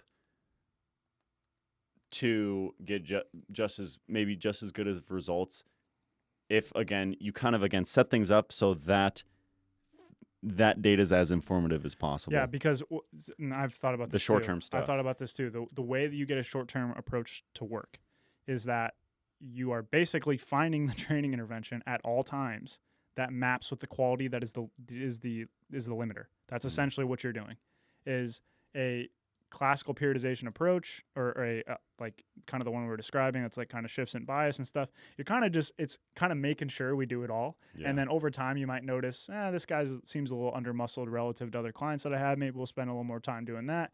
But you're kind of hitting all the qualities and taking time to really develop and specialize those. So it's kind of a catch-all in that time, and you might individualize the amount of time spent in different phases based on kind of the rates of progress. Or like another thing I was going to say is I feel like I'm pretty big on KPIs that differ between what I'm trying to do. Now, kind of one of the things you mentioned was the kind of composite score of all the exercises related to a muscle group. I kind of view that as like a hypertrophy-esque kind of measurement. In strength-oriented phases, you care about the task you're trying to maximize. And then like work capacity-oriented phases, I'm kind of like, how much work can we handle without feeling terrible is essentially the goal. So you kind of shift those KPIs around, and in a approach where you're really trying to maximize that short-term performance, you're basically just finding the organization of all the training variables that are hitting on whatever the limiting adaptation is, and then that's gonna, because it's that limiting factor or that weakest link in the chain, should allow for the short-term performance improvement. So I think that's where those can kind of coexist, and I think just there's strengths and weaknesses to both approaches that I think they can both kind of fall too far in either direction, and kind of something in the middle ground makes the most sense. But yeah, I think it's an interesting conversation of kind of coming full circle in terms of how we've coached that maybe deserves its own episode. TLDR on frequency. More is better. Considerably diminishing returns, so considerably smaller and smaller payoff. Unless it takes away from other variables that are more important for the quality you are trying to maximize in that training phase. And that could be 1 time per week. It could be 6 times per week.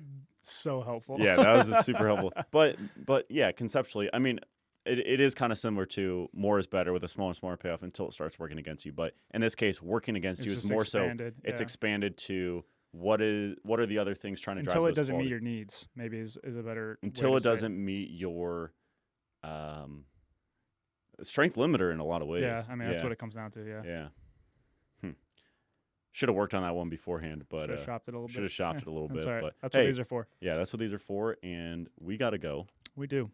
Leave us a rating and review. It's a nice little Christmas present for you. We came for into you this, data-driven daddies. We're like, basically, barely 2 hours sounds good. 2 hours. Yeah, 3 as always. Yeah, we a got little extra. Yeah. Hey, you're welcome. Leave us a rating and review. Subscribe on subscribe on YouTube and on your podcast player of choice. You might think you're subscribed, but you might not be. Yeah. So double check. Leave us a subscription. That'd be great. And we'll see you in the next episode. Take care. Peace.